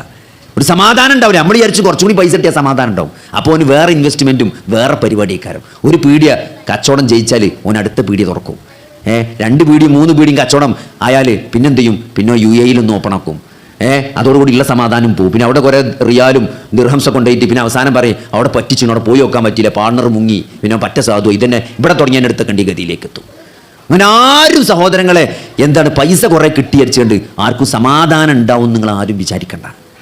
കാരണം അങ്ങനെ സമാധാനം പൈസയിലൂടെ തരുമെന്ന് നമ്മളെ സൃഷ്ടിച്ച പടച്ചോൻ കൂടി പറഞ്ഞിട്ടില്ല. അപ്പോൾ വീടുണ്ടാവും. നമ്മൾ വെച്ചാൽ ഒരു പെരണ്ടായ പ്രശ്നം തീരും. നിങ്ങൾ വെച്ചാൽ എത്ര പെരയിൽ വലിയ പെരയിലാണ് പ്രശ്നങ്ങളാണ്. വാപ്പിയും തമ്മിൽ പ്രശ്നം, മക്കൾ തമ്മിൽ പ്രശ്നം, മരുക്കൾ തമ്മിൽ പ്രശ്നം. അപ്പം അതുകൊണ്ട് സഹോദരങ്ങളെ, സമാധാനം കിട്ടണമെന്നില്ല. ഇതൊക്കെ ഉണ്ടായാൽ സമാധാനം കിട്ടും എന്ന് നമുക്ക് ഒരു തോന്നൽ മാത്രമാണ്. സമാധാനം കിട്ടണമെങ്കിൽ നമ്മൾ എന്താ വെച്ചാൽ എത്രത്തോളം പ്രശ്നങ്ങൾ ഉണ്ട് എന്നതല്ല പ്രശ്നം. നമ്മളെ പ്രശ്നങ്ങൾ എത്ര വലുതാണ് എന്നതല്ല സത്യത്തിൽ പ്രശ്നം. നമുക്ക് എന്തെല്ലാം സാമ്പത്തികവും ശാരീരികവും മാനസികവും കുടുംബപരവും സാമൂഹികവുമായ എത്രത്തോളം പ്രതിസന്ധികൾ നമ്മളെ അലട്ടുന്നു എന്നതല്ല സത്യത്തിൽ പ്രശ്നം. അതാർക്ക് മനസ്സിലാക്കാൻ പറ്റുന്നോ അവൻ വിജയിക്കും. സത്യത്തിൽ പ്രശ്നം എന്താണെന്ന് ചോദിച്ചാലും എൻ്റെ ഹൃദയത്തെ അള്ളാഹുവുമായിട്ട് എനിക്ക് കണക്ട് ചെയ്യാൻ കഴിഞ്ഞില്ല എന്നുള്ളതാണ്. അതാണ് പ്രശ്നം. ഈ പ്രശ്നങ്ങളൊക്കെ നിലനിൽക്കുമ്പോഴും എൻ്റെ റബ്ബുമായി എനിക്കൊരു നല്ല ബന്ധമുണ്ട് എങ്കിൽ ഈ പ്രശ്നങ്ങളെയൊക്കെ അതിജീവിക്കാൻ എനിക്ക് കഴിയും എന്നുള്ളതാണ്. അപ്പം അതാണ് നമ്മൾ സത്യത്തിൽ മനസ്സിലാക്കേണ്ട സഹോദരങ്ങൾ. അതുകൊണ്ട് അതിനുള്ള മാർഗം എന്താണ്? ഇപ്പോൾ രണ്ടാൾക്ക് ഒരേ പാർട്ട്ണർഷിപ്പിൽ കച്ചവടം നടത്തുന്ന 2 ആൾ, അതിൽ ഒരു വലിയ ഫർണിച്ചർ ഷോപ്പ് നടത്തുന്ന 2 ആൾക്കാർ പാർട്ട്ണർമാരാണ്. ഫർണിച്ചർ ഗോഡൗൺ കത്തി, ഇൻഷുറൻസ് ഒന്നും എടുത്തില്ല. ഇൻഷൂർ ചെയ്യണം എന്ന് വിചാരിച്ചിങ്ങനെ നിന്നതാണ്. പക്ഷേ ഇൻഷുറൻസ് ഒന്നും എടുത്തിട്ടില്ല. അതിൻ്റെ മുമ്പ് ഈ ഷോപ്പ് മൊത്തമാണ് കത്തിപ്പോയി. ഒരു 5 കോടിൻ്റെ ഫർണിച്ചറാണ് കത്തി വിചാരിക്കുക. 2 ആൾക്കും ഒരേ പ്രശ്നമാണ്. 2 പാർട്ട്ണർമാർക്കും ഒരേ പ്രശ്നമാണ്. ഒരാൾ ആകെ ബേജാറായി നോളൊഴിച്ച് ആകെ ടെൻഷനായി നിൽക്കണം, മറ്റേയാൾക്ക് യാതൊരു കുലുക്കില്ല. അപ്പം എന്തായിരുന്നു മനസ്സിലാക്കേണ്ടത്? പ്രശ്നം എവിടുന്നാണ് വരുന്നത്? കത്തിയതുകൊണ്ടാണ് പ്രശ്നം. കത്തിയതുകൊണ്ടാണ് 2 ആൾക്കും പ്രശ്നം ഉണ്ടാകണ്ടേ. ഒരാൾക്കേ പ്രശ്നമുള്ളൂ. അപ്പം പ്രശ്നം എവിടുന്നാണ്? പ്രശ്നം ഉള്ളിൽ തന്നെയാണ് വരുന്നത്. പ്രശ്നം കത്തീൻ്റെ അല്ല പ്രശ്നം നമ്മളെ ഉള്ളിൽ നിന്നാണ് പ്രശ്നം വരുന്നത്. കത്തിയത് ഒരു പ്രശ്നമാക്കുന്നത് നമ്മളാണ്. ഈ 5 കോടിൻ്റെ ഫർണിച്ചർ നമ്മൾ ഉമ്മാൻ്റെ പള്ളിയിൽ നിന്ന് കൊണ്ടുവന്ന ആണോ? അല്ല. ഇത് നമ്മളെ കൂടെ അപ്പുറത്ത് ഫർണിച്ചർ നടത്തിയോ വേറുണ്ട്. ഓൻ കുറച്ച് കഴിഞ്ഞപ്പോൾ പൂട്ടിപ്പോയി. നമ്മളിങ്ങനെ ഉസാറായി വന്നു. അപ്പോൾ നമ്മൾ വിചാരിച്ചു നമ്മൾ ഊണൊഴിച്ച് ഉറക്കിച്ച് കച്ചവടത്തിൻ്റെ തന്ത്രങ്ങളൊക്കെ നോക്കി അല്ലേ. ഇപ്പോൾ ഇത് ഫർണിച്ചർ എന്ന് വെച്ചാൽ ഇപ്പോൾ ഒരു കുടിരിക്കലിന് നമുക്കൊരു 30,000 റുപ്യക്ക് ഒരു ഫുൾ സെറ്റാണ് കൊടുക്കാൻ പറ്റണം. അപ്പോഴേ കച്ചവടം നിലനിൽക്കുള്ളൂ.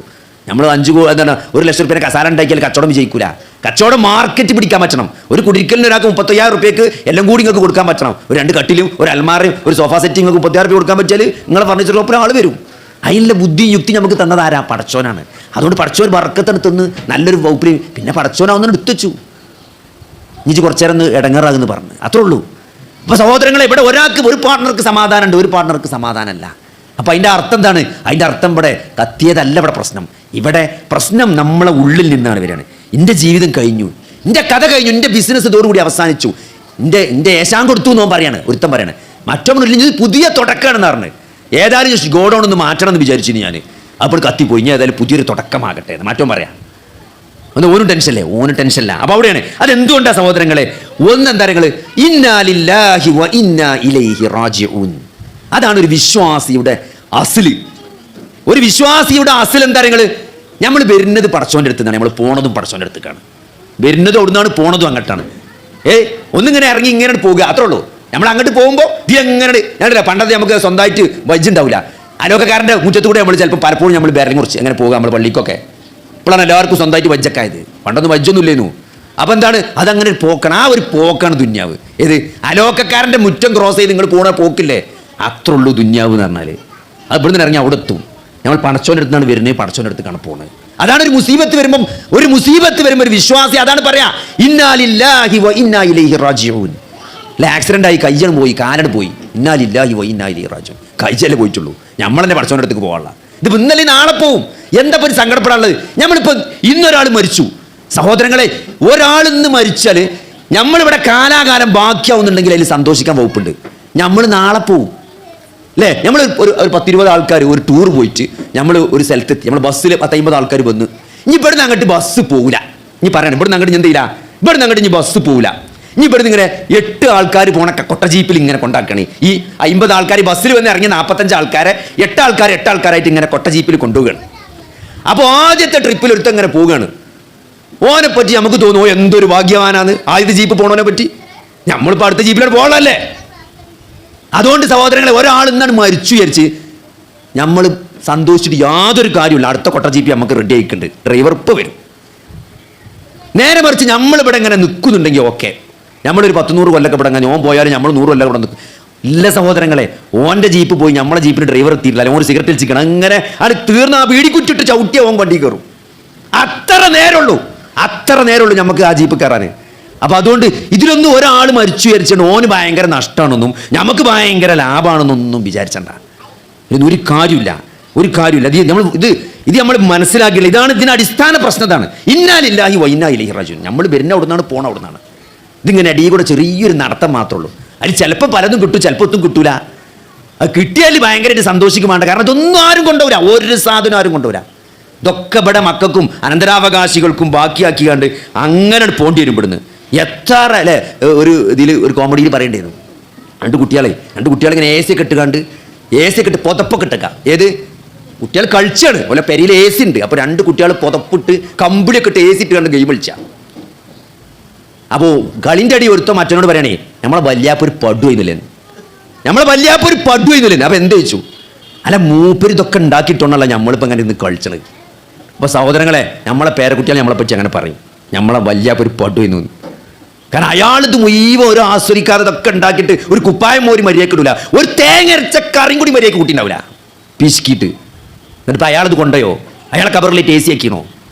ഒന്നും നടന്നിട്ടില്ല. ഇതൊക്കെ അതേമാതിരി പേരക്കുട്ടികൾ കംപ്ലീറ്റ് AC ഒക്കെ വെച്ച് അങ്ങനെ ഗെയിം കളിച്ച് കുത്തിരിക്കും, അത്രേ ഉള്ളൂ. അപ്പം അതുകൊണ്ട് നമുക്ക് നമ്മളെ കബർക്ക് വല്ലതും വേണോ സഹോദരങ്ങളെ? അതാണ് ജീവിതം. ഇന്നാ ലില്ലാഹി വ ഇന്നാ. ഇത് വല്ലാത്തൊരു വാക്കാണ് ഇന്നാ ലില്ലാഹി. നമ്മൾ കറണ്ട് പോകുമ്പോൾ പറയാനുള്ളതല്ലേ, വെച്ചുത്തുമ്പോൾ പറയാനുള്ളതെന്ന്. പക്ഷെ വെച്ചുത്തുമ്പോൾ പറയണം എന്തിനാ നിങ്ങൾ? ഈ വെച്ചുത്തല്ല, അതിൻ്റെ അപ്പുറം എന്ത് പറ്റിയാലും ഞാൻ ഒരു ടെൻഷനും ഇല്ലാന്നാ. കാരണം ഇത് നമ്മൾ അവിടുന്ന് വന്നാൽ അങ്ങോട്ട് പോകാനുള്ളതാണ്. ഇനിയിപ്പോൾ അവിടെ വെച്ചുത്തേ മുറിയെ മരിച്ചേ മാക്സിമം അതല്ലേ പറ്റില്ല, മരിച്ചാലും ഇവിടെ നിന്ന് കൊണ്ടുപോകും. അതുകൊണ്ട് സഹോദരൻ, ആ യാത്രക്ക് റെഡിയായി നമ്മൾ ജീവിക്കുക എന്നുള്ളതാണ്. ഇതപ്പോൾ നമ്മളെ മനസ്സിൽ നമ്മൾ അള്ളാഹുവിന് എന്ത് സ്ഥാനമാണ് കൊടുത്തിക്കണം, നമ്മളെ ജീവിതത്തിൽ എൻ്റെ റബ്ബിന് ഞാൻ എന്ത് സ്ഥാനമാണ് കൊടുത്തത് എന്നതാണ് ജീവിതത്തിലെ പ്രശ്നങ്ങളോടുള്ള എൻ്റെ നിലപാടാണ്. അതാണ് നമുക്ക് ടെൻഷൻ ഉണ്ടോ അല്ലേ തീരുമാനിക്കണ ഘടകം. അല്ലാതെ പ്രശ്നങ്ങൾ എത്ര ഉണ്ടെന്നോ അതെത്ര വലുതാണ് എന്നോ അല്ല സത്യത്തിൽ എന്ത് ചെയ്യുന്നത്. പ്രശ്നങ്ങളും നമ്മളെ ടെൻഷനും തീരുമാനിക്കുന്നത് അള്ളാഹുവുമായിട്ട് നമുക്ക് എന്ത് ബന്ധമുണ്ട് എന്നുള്ളതാണ്. അത് ഏറ്റവും പ്രധാനപ്പെട്ടത്. ആ അള്ളാഹുവുമായുള്ള ബന്ധത്തിൽ വിള്ളലുണ്ടാക്കുന്ന കുറച്ച് കാര്യങ്ങൾ നമ്മൾ മനസ്സിലാക്കി വെക്കണം. ഒന്ന് ദുന്യാവുമായിട്ടുള്ള നമ്മുടെ ബന്ധമാണ്. നമ്മൾ ദുന്യാവുക്ക് ഇങ്ങനെ തൂങ്ങി നിൽക്കുന്ന ആളാണെങ്കിൽ പടച്ചോനേറ്റ് ബന്ധം ഉണ്ടാക്കാൻ കുറച്ച് ഇടങ്ങേറന്നേക്കാരം. കാരണം ഇത് രണ്ടും ഒത്തുപോകാത്ത സാധനമാണ്. അപ്പോൾ ദുന്യാവിനോട് നമുക്കൊരു നിലപാടുണ്ട്. ദുന്യാവ് വേണ്ടാന്നല്ല പറയണത്. ദുന്യാവ് പടച്ചോനേക്കാൾ വലിയൊരു സ്ഥാനം ദുന്യാവിന് കൊടുക്കരുത്. അള്ളാഹുവേക്കാൾ വലിയൊരു സ്ഥാനം, അള്ളാഹ്ക്കും റസൂലിനും ദീനിനും കൊടുക്കണേക്കാൾ ഒരു സ്ഥാനം ഒരു വിശ്വാസി ദുന്യാവിന് കൊടുക്കാൻ പാടില്ല എന്നുള്ളതാണ്. അത് കൊടുത്താൽ എന്ത് ചെയ്യും? അത് കൊടുത്താൽ നമ്മൾ ടെൻഷനാവും, നമ്മൾ ടെൻഷനിലെത്തും. മറ്റേത് നമുക്ക് ടെൻഷൻ കുറവായി. കാരണം നമ്മൾ സ്നേഹിക്കുന്നതും നമ്മൾ ഏറ്റവും ഏറ്റവും മൂല്യമുള്ളതായി കണക്കാക്കുന്നത് അള്ളാഹുവിന്റെ റസൂലിനെക്കാരം. അതുകൊണ്ട് ബാക്കി എന്ത് നമുക്ക് വന്നാലും ഒരു പ്രശ്നം നമുക്ക് തോന്നൂല. നമ്മളെ പ്രശ്നം എന്തായിരിക്കും? നമുക്ക് ജമാഅത്ത് സുബഹി നിസ്കരിച്ചാൻ പറ്റില്ല, നമ്മൾ തഹജ്ജുദിന് നീച്ചില്ല എന്നുള്ളതാണ്. 5 കോടിന്റെ ഗോഡൗൺ കത്തി എന്നതിനേക്കാൾ അയാൾക്ക് വിഷമം എന്തായിരിക്കും? തഹജ്ജുദിന് എണീക്കാൻ പറ്റാതെ പോയതിന്, ക്ഷീണം കാരണം തഹജ്ജുദിന് എണീക്കാൻ പറ്റില്ല, അതിൻ്റെ സങ്കടമായിരിക്കും. ഒരു ദിവസം 1 ലക്ഷം വരുമാനം കുറഞ്ഞു എന്നതിനേക്കാൾ അയാളെ അലട്ടതായിരിക്കും. ആ ദറജയിലേക്ക് എന്ത് ചെയ്യണം?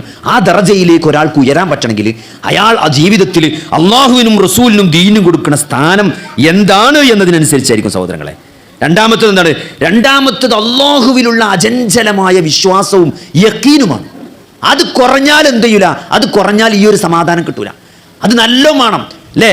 അള്ളാഹുവിൽ ഭരമേൽപ്പിക്കുന്ന പക്ഷികൾ കൂട് വിട്ടിറങ്ങിയിട്ട് രാവിലെ ഒട്ടിയ വയറുമായിട്ട് പുറത്തു പോയിട്ട് തിരിച്ച് വൈകുന്നേരം ആ പക്ഷികൾ തിരിച്ച് അതിൻ്റെ കൂടുകളിലേക്ക് വരുമ്പോൾ വയറ് നിറച്ചു വരുന്നത് പോലെയാണ്.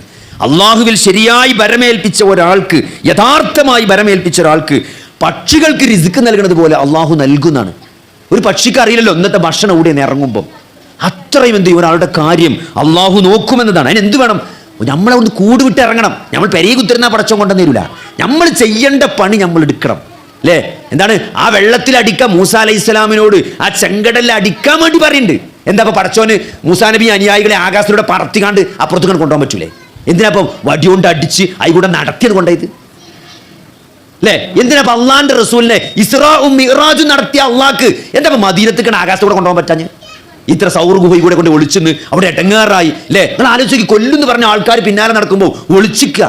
ആ ഹിജ്റ പോയ രംഗങ്ങൾ ആലോചിച്ച് നോക്കി. അലി റളിയല്ലാഹു അൻഹുവിനെ വിരിപ്പ് കിടത്തിക്കാണ്ടാണ് പോയിക്കണത്. നിങ്ങൾക്ക് പറ്റുമോ? നിങ്ങൾ ഒരാൾ കൊല്ലാൻ നടക്കുമ്പോൾ, നിങ്ങൾ ഒരാൾ ഇവിടെ പൊയക്കാട്ടി അങ്ങാടിയിൽ നിങ്ങൾ ഒരാൾ കൊല്ലാൻ നടക്കുന്നുണ്ട്. ആ കൊല്ലാൻ നടക്കുന്ന ആളെ വിരിപ്പ് പോയി കിടക്കാൻ ആർക്കെങ്കിലും ധൈര്യം ഉണ്ടാവുമോ? മാറി വന്ന് തട്ടൂലേ? അലി റളിയല്ലാഹു അൻഹു നബിന്റെ വിരിപ്പിൽ പോയി ഉറങ്ങാണ്. നിങ്ങൾ ആലോചിച്ച് നോക്കി. മുഹമ്മദാണെന്ന് വിചാരിച്ച് സല്ലല്ലാഹു അലൈഹി വസല്ലം ഒന്ന് വിചാരിച്ച് കൊല്ലാൻ സാധ്യത ഉണ്ടായിട്ട് അത്ര റിസ്ക് എടുത്തിട്ടാണ് ആ പുതപ്പിനുള്ളിൽ കിടക്കുന്നത്. നിങ്ങൾക്ക് പറ്റുമോ? അതാണ് സഹാബത്ത്. അപ്പൊ ഹിജ്റ അങ്ങനെ കഷ്ടപ്പെട്ടിട്ടാണ് നബി പോയത്. അതിൻ്റെ അർത്ഥം എന്താ? നമ്മൾ ചെയ്യേണ്ട കാര്യം നമ്മൾ ചെയ്യണം. പടച്ചോൻ തവക്കുൽ ചെയ്യാന്ന് പറഞ്ഞാൽ ചില ആൾക്കാരെ വിചാരം തരങ്ങൾ അങ്ങനെ ഓദ്യം ചൊല്ലി കുത്തിരുന്നാൽ മതി എന്നാ. അതല്ല, നമ്മൾ അധ്വാനിക്കേണ്ടടുത്ത് നമ്മൾ അധ്വാനിക്കണം. നമ്മൾ ചെയ്യേണ്ട കാര്യം നമ്മൾ ചെയ്യണം. ചെയ്യാൻ കഴിവില്ലാത്തതിനാണ് അതിന്റെ തൗഫീക്കിന് വേണ്ടിയാണ് പ്രാർത്ഥിക്കേണ്ടത്. ഒരു പരീക്ഷയ്ക്ക് നമ്മൾ പഠിച്ചണം. സിലബസ് ഏതാന്ന് എക്സാമിനേഷന്റെ സിലബസിൽ ഉണ്ടാവും പരീക്ഷയ്ക്ക് ഏതാ ചോദിക്കുക എന്നുള്ളത്. മുൻ വർഷത്തെ ക്വസ്റ്റ്യൻ പേപ്പർ ഉണ്ടാവും ഏത് പാറ്റേണിലാണ് ചോദ്യം ചോദിക്കാന്ന്. എത്ര മണിക്കൂറാന്നുണ്ടാവും. ആ 1 മണിക്കൂർ കൊണ്ട് എഴുതി തീർക്കണം. ആ എഴുതി തീർക്കാൻ അറിയില്ലെങ്കിൽ 2-3 പരീക്ഷ എഴുതി മോഡൽ, അതിനാണ് മോഡൽ പരീക്ഷ. മോഡൽ പരീക്ഷക്കൊന്നും പോകാതെ പടച്ചോനെ എന്നെ പാസ്സാക്കണേ സുന്നത്ത് സ്കെച്ച് കാര്യമില്ല. അതൊക്കെ നമ്മൾ ചെയ്തിട്ട് നമ്മൾ ചെയ്യേണ്ട പാർട്ട് കഴിഞ്ഞിട്ട് ബാക്കി പടച്ചോൽ ഭരമേൽപ്പിക്കണം. അതുകൊണ്ടാണ് മൂസാ നബിയോട് അടിക്കാൻ പറഞ്ഞത്. ചെയ്യേണ്ട ചില കാര്യങ്ങൾ നമ്മൾ ചെയ്യണം. അവിടെ ആ അടി അതിനാണ് സൂചിപ്പിക്കണത്. നമ്മൾ പിന്നെ ആ ചെങ്കടലിലൂടെ നടന്നാണ് പോയേക്കാണ്. പറത്തി കൊണ്ടേക്കല്ല, ആകാശത്തോടെ കൊണ്ടേക്കല്ല, ഹിജ്റ പറത്തി കൊണ്ടേക്കല്ല. ഇസ്രാ മിറാജ് പോലെ ഹിജ്റ പറത്തിയേക്കല്ല മദീനത്തേക്ക്. അത് കുറെ ഇടങ്ങേറിച്ച് കൊണ്ടേക്കാണ്. അപ്പൊ ചില ഇടങ്ങേറ് നമ്മൾ ജീവിതത്തിൽ എടുക്കണം. അപ്പോൾ ബാക്കി പടച്ചോന്റെ സഹായം ഉണ്ടാവുള്ളൂ. അതുകൊണ്ട് സഹോദരങ്ങളെ, തവക്കുൽ എന്ന് പറയുമ്പം ആ തവക്കുലിന്റെ കുറവാണ്. ആ തവക്കുലിന്റെ കുറവിന് കാരണം എന്താണ്? എപ്പോഴാണ് നമ്മൾ തവക്കുൽ ചെയ്യുക? നമ്മൾ അള്ളാഹുവിനെ നമുക്ക് നല്ലൊരു വിശ്വാസം വേണം. എൻ്റെ കാര്യങ്ങൾ ഏൽപ്പിക്കാൻ പറ്റിയ ഒരാളാണെന്നുള്ളത് ആ വിശ്വാസം അള്ളാഹുവിനെ പറ്റി ഇല്ല. അതാ പ്രശ്നം. അത് അള്ളാഹിനെ പറ്റി ശരിക്കും അറിയാത്തതുകൊണ്ടാണ്. അള്ളാഹു എല്ലാം കാണുന്നവനാണ്, എല്ലാം കേൾക്കുന്നവനാണ്, ബസീറാണ്, സമീ ആണ്. എല്ലാം കാണുന്നൊരു റബ്ബ്, എല്ലാം കേൾക്കുന്നൊരു റബ്ബ്. ആ റബ്ബ് അത് അള്ളാഹു മാത്രമാണ്. എല്ലാം കാണാനും കേൾക്കാനും അള്ളാഹുവിന് മാത്രമേ കഴിയുള്ളൂ എന്ന് ഒരാൾ മനസ്സിലാക്കിയാൽ അയാൾ എങ്ങനെ പിന്നെ ബദരീങ്ങളെ വിളിച്ച? അയാൾ എങ്ങനെ മമ്പുറത്തെ തങ്ങളെ വിളിക്കുക, പുത്തമ്പള്ളി തങ്ങളെ വിളിക്കുക, അജ്മീറിലെ ഹോജൻ എങ്ങനെ അയാൾ വിളിക്കുക? കാരണം എല്ലാം അറിയുന്ന അജ്മീർ ഹോജയ്ക്ക് എല്ലാം അറിയാൻ കഴിയില്ല അല്ലേ? മമ്പുറം തങ്ങൾക്ക് എല്ലാം അറിയാനുള്ള കഴിവില്ല, എല്ലാം കേൾക്കാനുള്ള കഴിവില്ല. അള്ളാന്റെ റസൂലിന് വരെ അല്ല, മുഹമ്മദ് നബി സല്ലല്ലാഹു അലൈഹി വസല്ലമക്ക് വരെ ഞാൻ ഇവിടെ എന്താ പറയണമെന്ന് അറിയാനുള്ള കഴിവില്ല. ഞാൻ എന്താ അവിടെ ചെയ്യണമെന്ന് അറിയാനുള്ള കഴിവ് അള്ളാന്റെ റസൂലിന് പോലും ഇല്ല. പിന്നല്ലേ ബാക്കി തങ്ങന്മാര്. ഏറ്റവും വലിയ തങ്ങൾ നബി സ്വല്ലല്ലാഹു അലൈഹി വസല്ലമയാണ്. ആ തങ്ങൾക്ക് പോലെയുള്ള കഴിവില്ല. അപ്പോൾ അള്ളാഹിനെ പറ്റി അങ്ങനെ ഒരു ബോധം ഉണ്ടാകണം. എൻ്റെ റബ്ബ് അതിന് പോന്നവനാണ്. ഹസ്ബി അല്ലാഹ്, എനിക്കെൻ്റെ റബ്ബ് മതി എന്നൊരാൾക്ക് പറയാൻ കഴിയണമെങ്കിൽ ആ റബ്ബിനെ പറ്റി അങ്ങനെ ഒരു വിശ്വാസവും അങ്ങനെ ഒരു യഖീനും ഉണ്ടാകണം. അപ്പോഴെന്തേ ഉള്ളൂ ശരിക്കും ഭരമേൽപ്പിക്കാനുള്ള ഒരു കഴിവ് നമുക്ക് കിട്ടുള്ളൂ. പിന്നെ എന്താ നിങ്ങൾ മനുഷ്യന്മാരെ നമ്മൾ പേടിച്ചരുത്. നമ്മളൊക്കെ ഒരു കുഴപ്പം എന്താ ആൾക്കാരെന്താ വിചാരിച്ച, കുടുംബക്കാരെന്താ വിചാരിച്ച, നാട്ടുകാരെന്താ വിചാരിച്ച, ഓലെന്താ വിചാരിച്ച. നമ്മൾ ആകെ ആലോചിക്കേണ്ട കാര്യങ്ങൾ അള്ളാഹ് എന്താ വിചാരിച്ചാണ്. അതാണ് നമ്മൾ ആദ്യം ആലോചിക്കേണ്ടത്. എൻ്റെ റബ്ബ് എന്താ വിചാരിക്കാന്നാണ്. അത് കഴിഞ്ഞിട്ടേ ബാക്കി ആരും ഉള്ളൂ. എന്നെ പറ്റി ഞാനിപ്പോൾ അങ്ങനെ ചെയ്താൽ, ഞാനിപ്പോൾ ആ പള്ളിക്ക് സ്ഥലം ചോദിച്ചിട്ട് ഞാനത് കൊടുത്തില്ലെങ്കിൽ എൻ്റെ റബ്ബ് എന്താ വിചാരിക്കുക. ഞാൻ 100 കൂട്ടം നുണ പറയാം. അത് ഞാനും എൻ്റെ പെണ്ണുങ്ങൾ അമ്മോനും കൂടി വാങ്ങിയ സ്ഥലമാണ്. അത് എനിക്കിഷ്ടമുണ്ട് തരാൻ, മൂപ്പർക്ക് ശൂന്യാണ്, മൂപ്പർക്ക് ഇഷ്ടമല്ല. ഒരാൾ പള്ളിക്ക് സ്ഥലം ചോദിച്ചു പറഞ്ഞാണ്. അപ്പം എന്താണ് അതൊന്നല്ല, അങ്ങനെ പറഞ്ഞാൽ ബോധ്യപ്പെടും. നമ്മളെന്താ ഞാൻ പറഞ്ഞു നോക്കട്ടെ, മൂപ്പരോട് നോക്കട്ടെ എന്നൊക്കെ പറഞ്ഞ് അങ്ങനെയല്ല സഹോദരങ്ങളെ. അന്തരങ്ങൾ അത് അള്ളാഹുവില്ല. നമ്മൾ ആരെന്തെങ്കിലും വിചാരിക്കും. പടച്ചോന് എൻ്റെ റബ്ബ് എന്ത് വിചാരിക്കും. ഞാനിപ്പോൾ ആ സ്ഥലം ചോദിച്ചിട്ട്, ആ സ്ഥലം പള്ളിക്ക് ചോദിച്ചിട്ട്, നല്ലൊരു കണ്ണായ സ്ഥലമാണ്, അവിടെ പള്ളി വന്നാൽ എത്ര ആൾക്കാർ നിസ്കരിച്ചാൽ വരും. ആ നിസ്കരിക്കണ കൂലിക്ക് എനിക്ക് കിട്ടൂലേ. ഇനി നമ്മൾ പൈസ കൊടുത്തിട്ട് ആ സ്ഥലം വിറ്റാലും കുറച്ച് പൈസ വാങ്ങിയിട്ടാണെങ്കിലും ആ സ്ഥലം ഒരു സൗകര്യം ചെയ്തു കൊടുത്താൽ, നമ്മൾ ചെയ്തു കൊടുത്ത ആ സൗകര്യത്തിന് നമുക്കൊരു കൂലി ഉണ്ടാവില്ലേ. അപ്പം അതെന്താ അങ്ങനെ നമുക്ക് തോന്നാത്ത എന്തുകൊണ്ടാ വെച്ചാൽ പടച്ചോൻ എന്ത് വിചാരിക്കും എന്ന് നമ്മൾ വിചാരിക്കണില്ല. നമ്മൾ അപ്പോഴും വിചാരിക്കണം എന്താണ്, എൻ്റെ മക്കളെന്താ, ഞാനിപ്പോൾ ഈ വയസ്സാം കാലത്ത് ആ സ്ഥലമൊക്കെ കൂടി പള്ളിക്ക് കുറച്ച് പൈസക്കാണ് കൊടുത്താലേ എൻ്റെ മക്കളെന്താ വിചാരിക്കാന്നാണ് നമ്മൾ വിചാരിക്കണം. എൻ്റെ മരുക്കളെന്താ വിചാരിക്കാന്ന് അപ്പം ഞാൻ വിചാരിക്കണം. അല്ല പടച്ചോൻ എന്താ വിചാരിക്കാന്നല്ല നമ്മൾ വിചാരിക്കണം. അപ്പം നമ്മൾ എന്താ ആൾക്കാരെന്ത് വിചാരിക്കും എന്നതിൽ നിന്ന് മാറി എൻ്റെ റബ്ബ് എന്താ വിചാരിച്ചെന്ന് നമ്മൾ ഏത് കാര്യത്തിലും ആദ്യം അതാണ്, എൻ്റെ റബ്ബ് ഇപ്പം എന്താ വിചാരിച്ച. അതുകൊണ്ട് സഹോദരങ്ങളെ, അള്ളാഹു എന്നെ പറ്റി തൃപ്തിപ്പെട്ടിട്ടുണ്ടെങ്കിൽ പിന്നെ ആര് വെറുത്താൻ എന്താ. കുൽമൂത്തൂബിക്കുന്ന ആളെ പറഞ്ഞു. മുസ്ലിങ്ങളോട് ഏറ്റവും അമർഷമുള്ളത്, ഏറ്റവും അസൂയുള്ള ആൾക്കാർ യഹൂദന്മാരാണ്.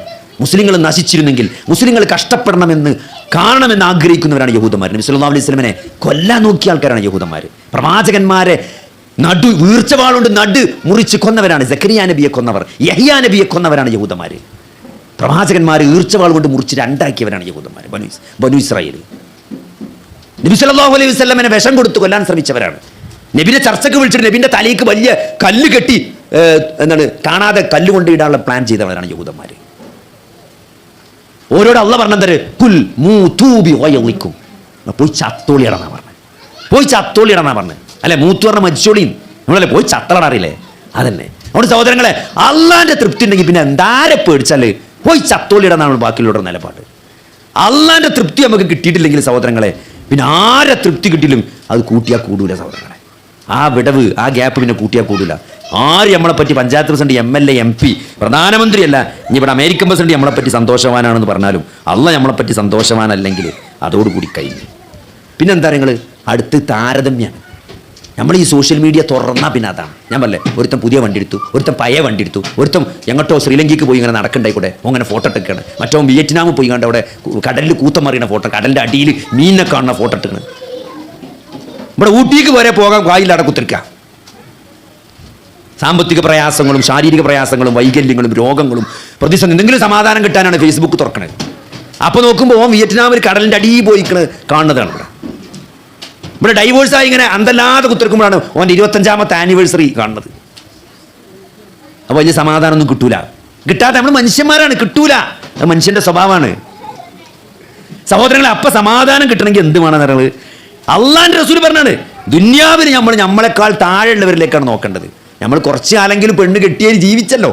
ഇപ്പോഴല്ലേ ഓള് പോയത്. ഇവിടെ ഇപ്പോഴത്തെ ആൾക്കാർക്ക് പെണ്ണിനെ കിട്ടണില്ല. ഇപ്പൊ കഴിഞ്ഞ ദിവസം ഒരു സുഹൃത്ത് പറയാണ്, ഒരു ഇറച്ചി കടക്കാരനല്ല, വളരെ ഇറച്ചി വെട്ടുന്ന ആളാണ് ഇപ്പോൾ ഓൻ്റെ മകളെ കെട്ടിയത്. 25 പവൻ ഇങ്ങോട്ട് കൊടുത്തേക്കാണ്. ഏത് കിട്ടേണ്ട, അതായത് ഈ പെൺകുട്ടിയാക്കുന്ന ഇറച്ചിട്ടവരെ വേണ്ടപ്പോ ഇറച്ചിട്ടവന് പെണ്ണിട്ടണ്ടേ. അപ്പോൾ 25 പവനും പുതിയ iPhone 17 അങ്ങോട്ട് കൊടുത്തേക്കാണ്. നിങ്ങൾ ആലോചിച്ച് പെണ്ണുങ്ങളുടെ ഭാഗ്യം നോക്കിയാൽ മതി. അപ്പം അതുകൊണ്ട് നമ്മൾ ഡൈവേഴ്സ് ആയിരിക്കും. നമ്മളെന്താ വിചാരിച്ചത്, നമുക്ക് ഒരു വിവാഹമെങ്കിലും കിട്ടിയല്ലോ. ഇവിടെ ഈ സാധുക്കൾക്ക് പെണ്ണനെ കിട്ടാൻ കൊടുത്തിരിക്കുക ഇപ്പോഴത്തെ ചെക്കന്മാർക്ക്. നമ്മൾ ദുന്യാവിന് നമ്മളെക്കാൾ താഴേക്കുള്ളവർക്കാണ് നോക്കേണ്ടത്. നമ്മളെപ്പോഴും മോളിക്കാ തുറന്നിച്ചാണ് ക്യാമറ. നമ്മളെ മേലെന്താ നടക്കണം. നമ്മൾ ഏത് ഒരു ഗതി ഇല്ലാത്തോ മറ്റോ വാങ്ങിയ വണ്ടിയും, ഓൻ്റെ സെക്കൻഡ് ഹാൻഡ് വണ്ടിയും, ഓൻ വിയറ്റ്നാമിൽ പോയതും, ഓൻ ശ്രീലങ്കയിൽ പോയതും, ഓൻ ദുബായ് ബുർജ് ഖലീഫിൻ്റെ മേലെന്ന് ഫോട്ടോ എടുത്തും. സഹോദരങ്ങളെ, അതിങ്ങനെ നോക്കി നിന്നാൽ പിന്നെ എങ്ങനെ സമാധാനം കിട്ടുക. അതന്നെയാണ് ഈ സോഷ്യൽ മീഡിയ എന്ന് പറഞ്ഞാൽ. സോഷ്യൽ മീഡിയ എന്ന് പറഞ്ഞാൽ അത്രേ ഉള്ളൂ. നമ്മൾ കണ്ടതും കേട്ടതും തിന്നതൊക്കെ ഇങ്ങനെ തള്ളി മുറിച്ച. അപ്പോൾ അത് കണ്ടാൽ സമാധാനം ചിലപ്പം കിട്ടണമെന്നില്ല. അപ്പോൾ അതുകൊണ്ട് താരതമ്യം നമ്മളിങ്ങനെ ചെയ്താൽ നമ്മൾ എന്ത് ചെയ്യുള്ളൂ, സമാധാനക്കുറവേ ഉണ്ടാവുള്ളൂ. അപ്പോൾ അതുകൊണ്ട് എന്താ നിങ്ങൾ അള്ളാഹും റസൂലും പറഞ്ഞത്, ദുനിയാവിൻ്റെ കാര്യത്തിൽ താഴത്തേക്ക് നോക്കുക. നമ്മളെക്കാൾ എത്രയോ ഗതിയില്ലാത്ത ആൾക്കാരുണ്ട്. നിങ്ങൾ ആലോചിക്കുക, നമുക്ക് ചെന്നിട്ട് കടന്നിറങ്ങാൻ ഒരു പെരല്ലേ, ഒന്നിലും നമുക്കൊരു കട്ടിലല്ലേ, ഒരു പെരല്ലേ. നമുക്ക് ചെന്നപ്പോൾ എന്താ അവിടെ ചപ്പാത്തിയോ, ചപ്പാത്തി ഷുഗർ ഉണ്ടെങ്കിൽ ചപ്പാത്തിയിലൂടെ ഉണ്ടാക്കി വെച്ചിട്ടുണ്ടാവില്ലേ അല്ലേ, ഇനി വലിയ ചെന്നിട്ട് ഉണ്ടാവും. അതുമില്ലാത്ത ആ പലസ്തീനിലൊക്കെ എത്ര ആൾക്കാരുണ്ട് നിങ്ങൾ ആലോചിക്കുക. ഒരു മര്യാദയ്ക്ക് കടന്നിറങ്ങാം, മറ്റേ ഒരു ഡ്രസ്സ് മാറ്റാൻ പ്രൈവസി, ഒരു റൂം പോലും പ്രൈവറ്റായിട്ട് സ്വന്തമായിട്ടൊരു സ്പേസ് ഇല്ലാത്ത ആൾക്കാർ ലോകത്ത് എത്ര ഉണ്ട്. ബോംബും യുദ്ധമായിട്ട് അസുഖങ്ങൾ കൊണ്ട് അല്ലേ, സ്വന്തം മേത്തുനിന്ന് ആ ഒരു പുതപ്പിൻ്റെ മേത്തുള്ള പുതപ്പ് ഒന്നും അങ്ങോട്ടും ഇങ്ങോട്ട് ആക്കാൻ കൈ അനക്കാൻ പറ്റാത്ത എത്ര ആൾക്കാരുണ്ട്. ഓരോരുത്തർ വന്ന് പുതപ്പിച്ച് കൊടുക്കുന്ന എത്ര ആൾക്കാരുണ്ട്. കൈ ഇളകാത്ത ആൾക്കാർ, കാലിളകാത്ത ആൾക്കാർ, ശരീരത്തിന് മുറിവേറ്റ മനസ്സിന് അല്ലേ. ഒരാൾ വന്നിട്ട് എൻ്റെ കൺസൾട്ടേഷൻ ഞാൻ പരിശോധിക്കുന്ന റൂം എന്നല്ലേ, എൻ്റെ അപ്പുറത്ത് മാനസിക രോഗത്തിൻ്റെ ഡോക്ടറാണ്, 2 റൂം അപ്പുറപ്പുറല്ലേ. അപ്പോൾ ചിലപ്പോൾ മാറിയാണ്ട് രോഗികൾ എൻ്റെ അടുത്തേക്ക് വരും. ശരി, ഈ റൂം മാറിയാണ്ടേ. അപ്പോൾ ഒരുത്തം വന്ന് ഇരുന്നാണ്ട് പറയാണ്, ഞാൻ നമ്മൾ എൻ്റെ അടുത്തേക്ക് സാധാരണ മുട്ടുവേന, ഊരവേന, പെരടി വേന, തരിപ്പ് കജ്ജുംകാല്, തരിപ്പ് കടച്ചിലിട്ട് ആൾക്കാർ വരിക. അപ്പോൾ ഒരുത്തം വന്ന് ഇരുന്നാണ്ട് എന്നോട് പറയാണ്, ഡോക്ടറെ മനസ്സ് മോഷണം പോവാണ്. മനസ്സ് മോഷണം പോവാ. നിങ്ങൾ കേട്ടിട്ടങ്ങനെ? ഞാൻ എൻ്റെ ജീവിതത്തിൽ ആദ്യമായിട്ട് കേൾക്കണം. ഞാനിങ്ങനെ അന്തപ്പെട്ട് മനസ്സ് മോഷണം പോയി. ആ ഡോക്ടറെ, ഞാൻ വിചാരിച്ചതൊക്കെ ഒരു മനസ്സിലാക്കണം. നിങ്ങൾ ആലോചിച്ച്, നിങ്ങളെ വാപ്പാൻ്റെ മുമ്പിൽ ഇങ്ങനെ നിന്നിട്ട് നിങ്ങൾക്ക് തോന്നുകയാണ്, നിങ്ങൾ ചിന്തിക്കണമൊക്കെ വാപ്പാക്ക് മനസ്സിലാവേണ്ടി പറഞ്ഞാൽ പിന്നെ നിങ്ങൾക്ക് എന്ത് നിലപാടാണുള്ളത്? അത് നമ്മൾ വിചാരിക്കണതൊക്കെ വേറുള്ളവർക്ക് മനസ്സിലാകുന്നുണ്ട് എന്ന് തോന്നുന്നു. അതൊരു മാനസികമാണ്, അതൊരു അസുഖമാണ്. ഓ പറയാൻ ഓടി നിന്നിട്ട് സമാധാനം കിട്ടുന്നില്ല. അപ്പം ഇങ്ങനെയൊക്കെ രോഗികളുണ്ട്. ഇതൊന്നും ഇപ്പം നമുക്കില്ലല്ലോ. നമുക്ക് അങ്ങനത്തെ ഒരു ഭ്രാന്തൊന്നും ഇല്ലല്ലോ, അൽഹംദുലില്ലാ. നമ്മളെന്താ, അപ്പം നമ്മൾ താരതമ്യം നിർത്തുക. നമ്മളെന്താ ഉള്ളത് ആലോചിക്കുക. എത്രയോ നമുക്കുണ്ട് അല്ലേ. നല്ല 2 കിഡ്നി ഉണ്ട്, നമുക്ക് ഡയാലിസിസ് ഒന്നും വേണ്ടല്ലോ, കണ്ണുണ്ട് അല്ലേ, തിമിരല്ല, കാണുന്നുണ്ട്, കാഴ്ച ഉണ്ട്, ചെന്നാൽ തിന്നാണ്ട്, രാവിലെ ഉണ്ട്, കടന്നുറങ്ങാൻ ഒരു സ്ഥലമുണ്ട്, അത്യാവശ്യമുള്ളൊരു പയതാണെങ്കിൽ വണ്ടി ഇല്ലേ. ഇതൊക്കെ അല്ലേ അൽഹംദുലില്ലാ. ഇതൊന്നും ഇല്ലാത്തത്ര ആൾക്കാരുണ്ട്. അതുകൊണ്ട് ഉള്ളത് ഇങ്ങനെ ആലോചിക്കുക, അതിനിങ്ങനെ ശുക്ർ ചെയ്യേ.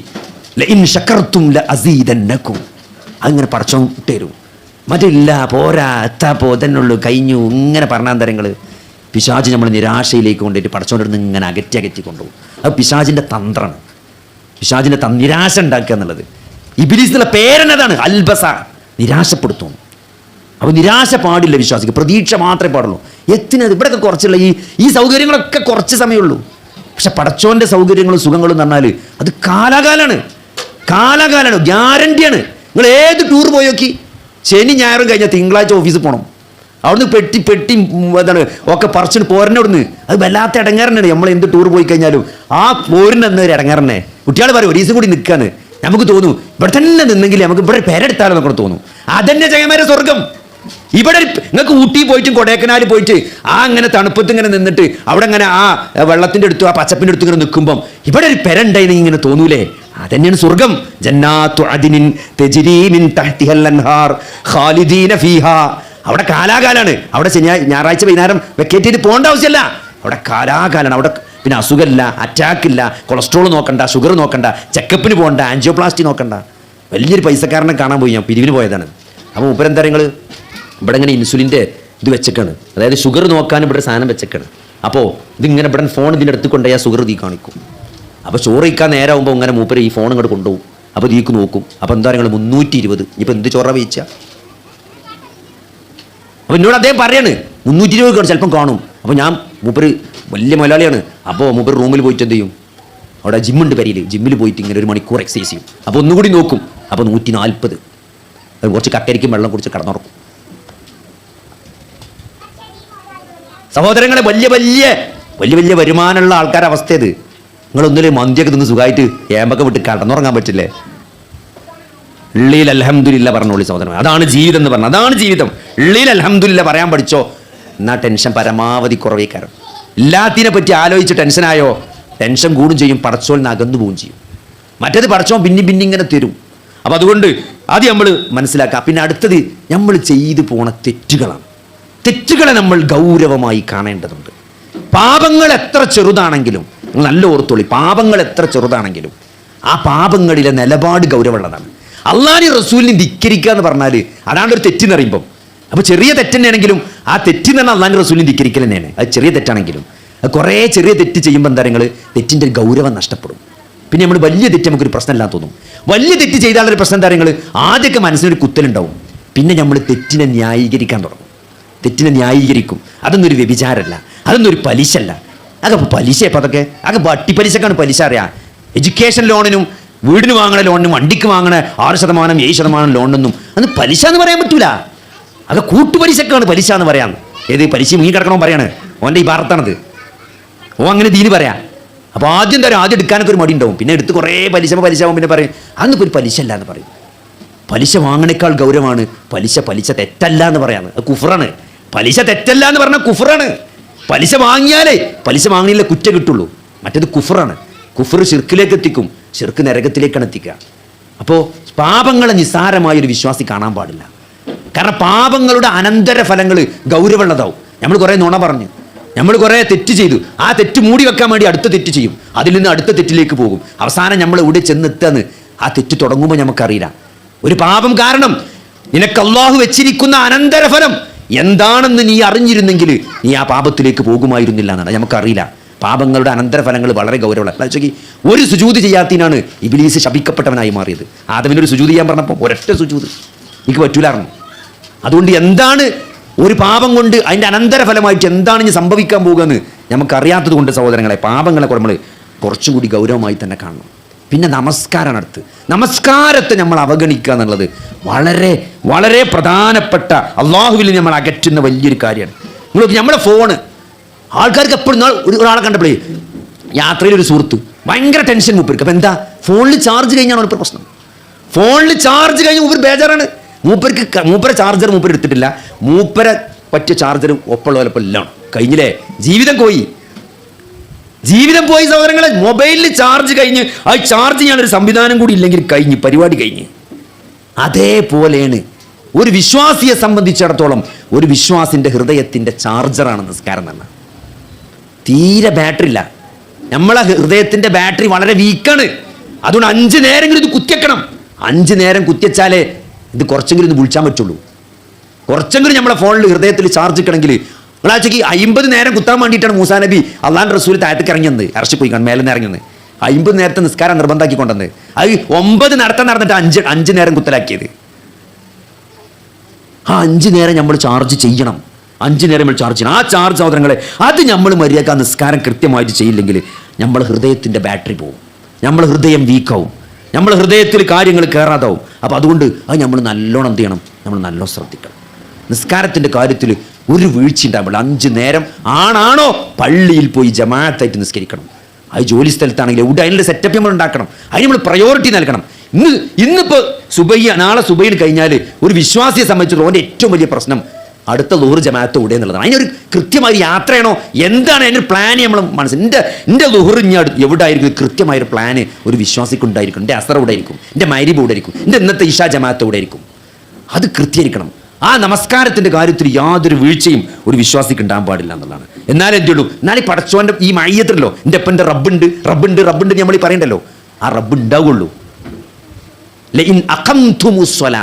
സൂറത്തു മായിദയിൽ ബനൂ ഇസ്രായേലോട് അള്ളാഹു പറയുന്ന ഒരു ആയത്തുണ്ട്.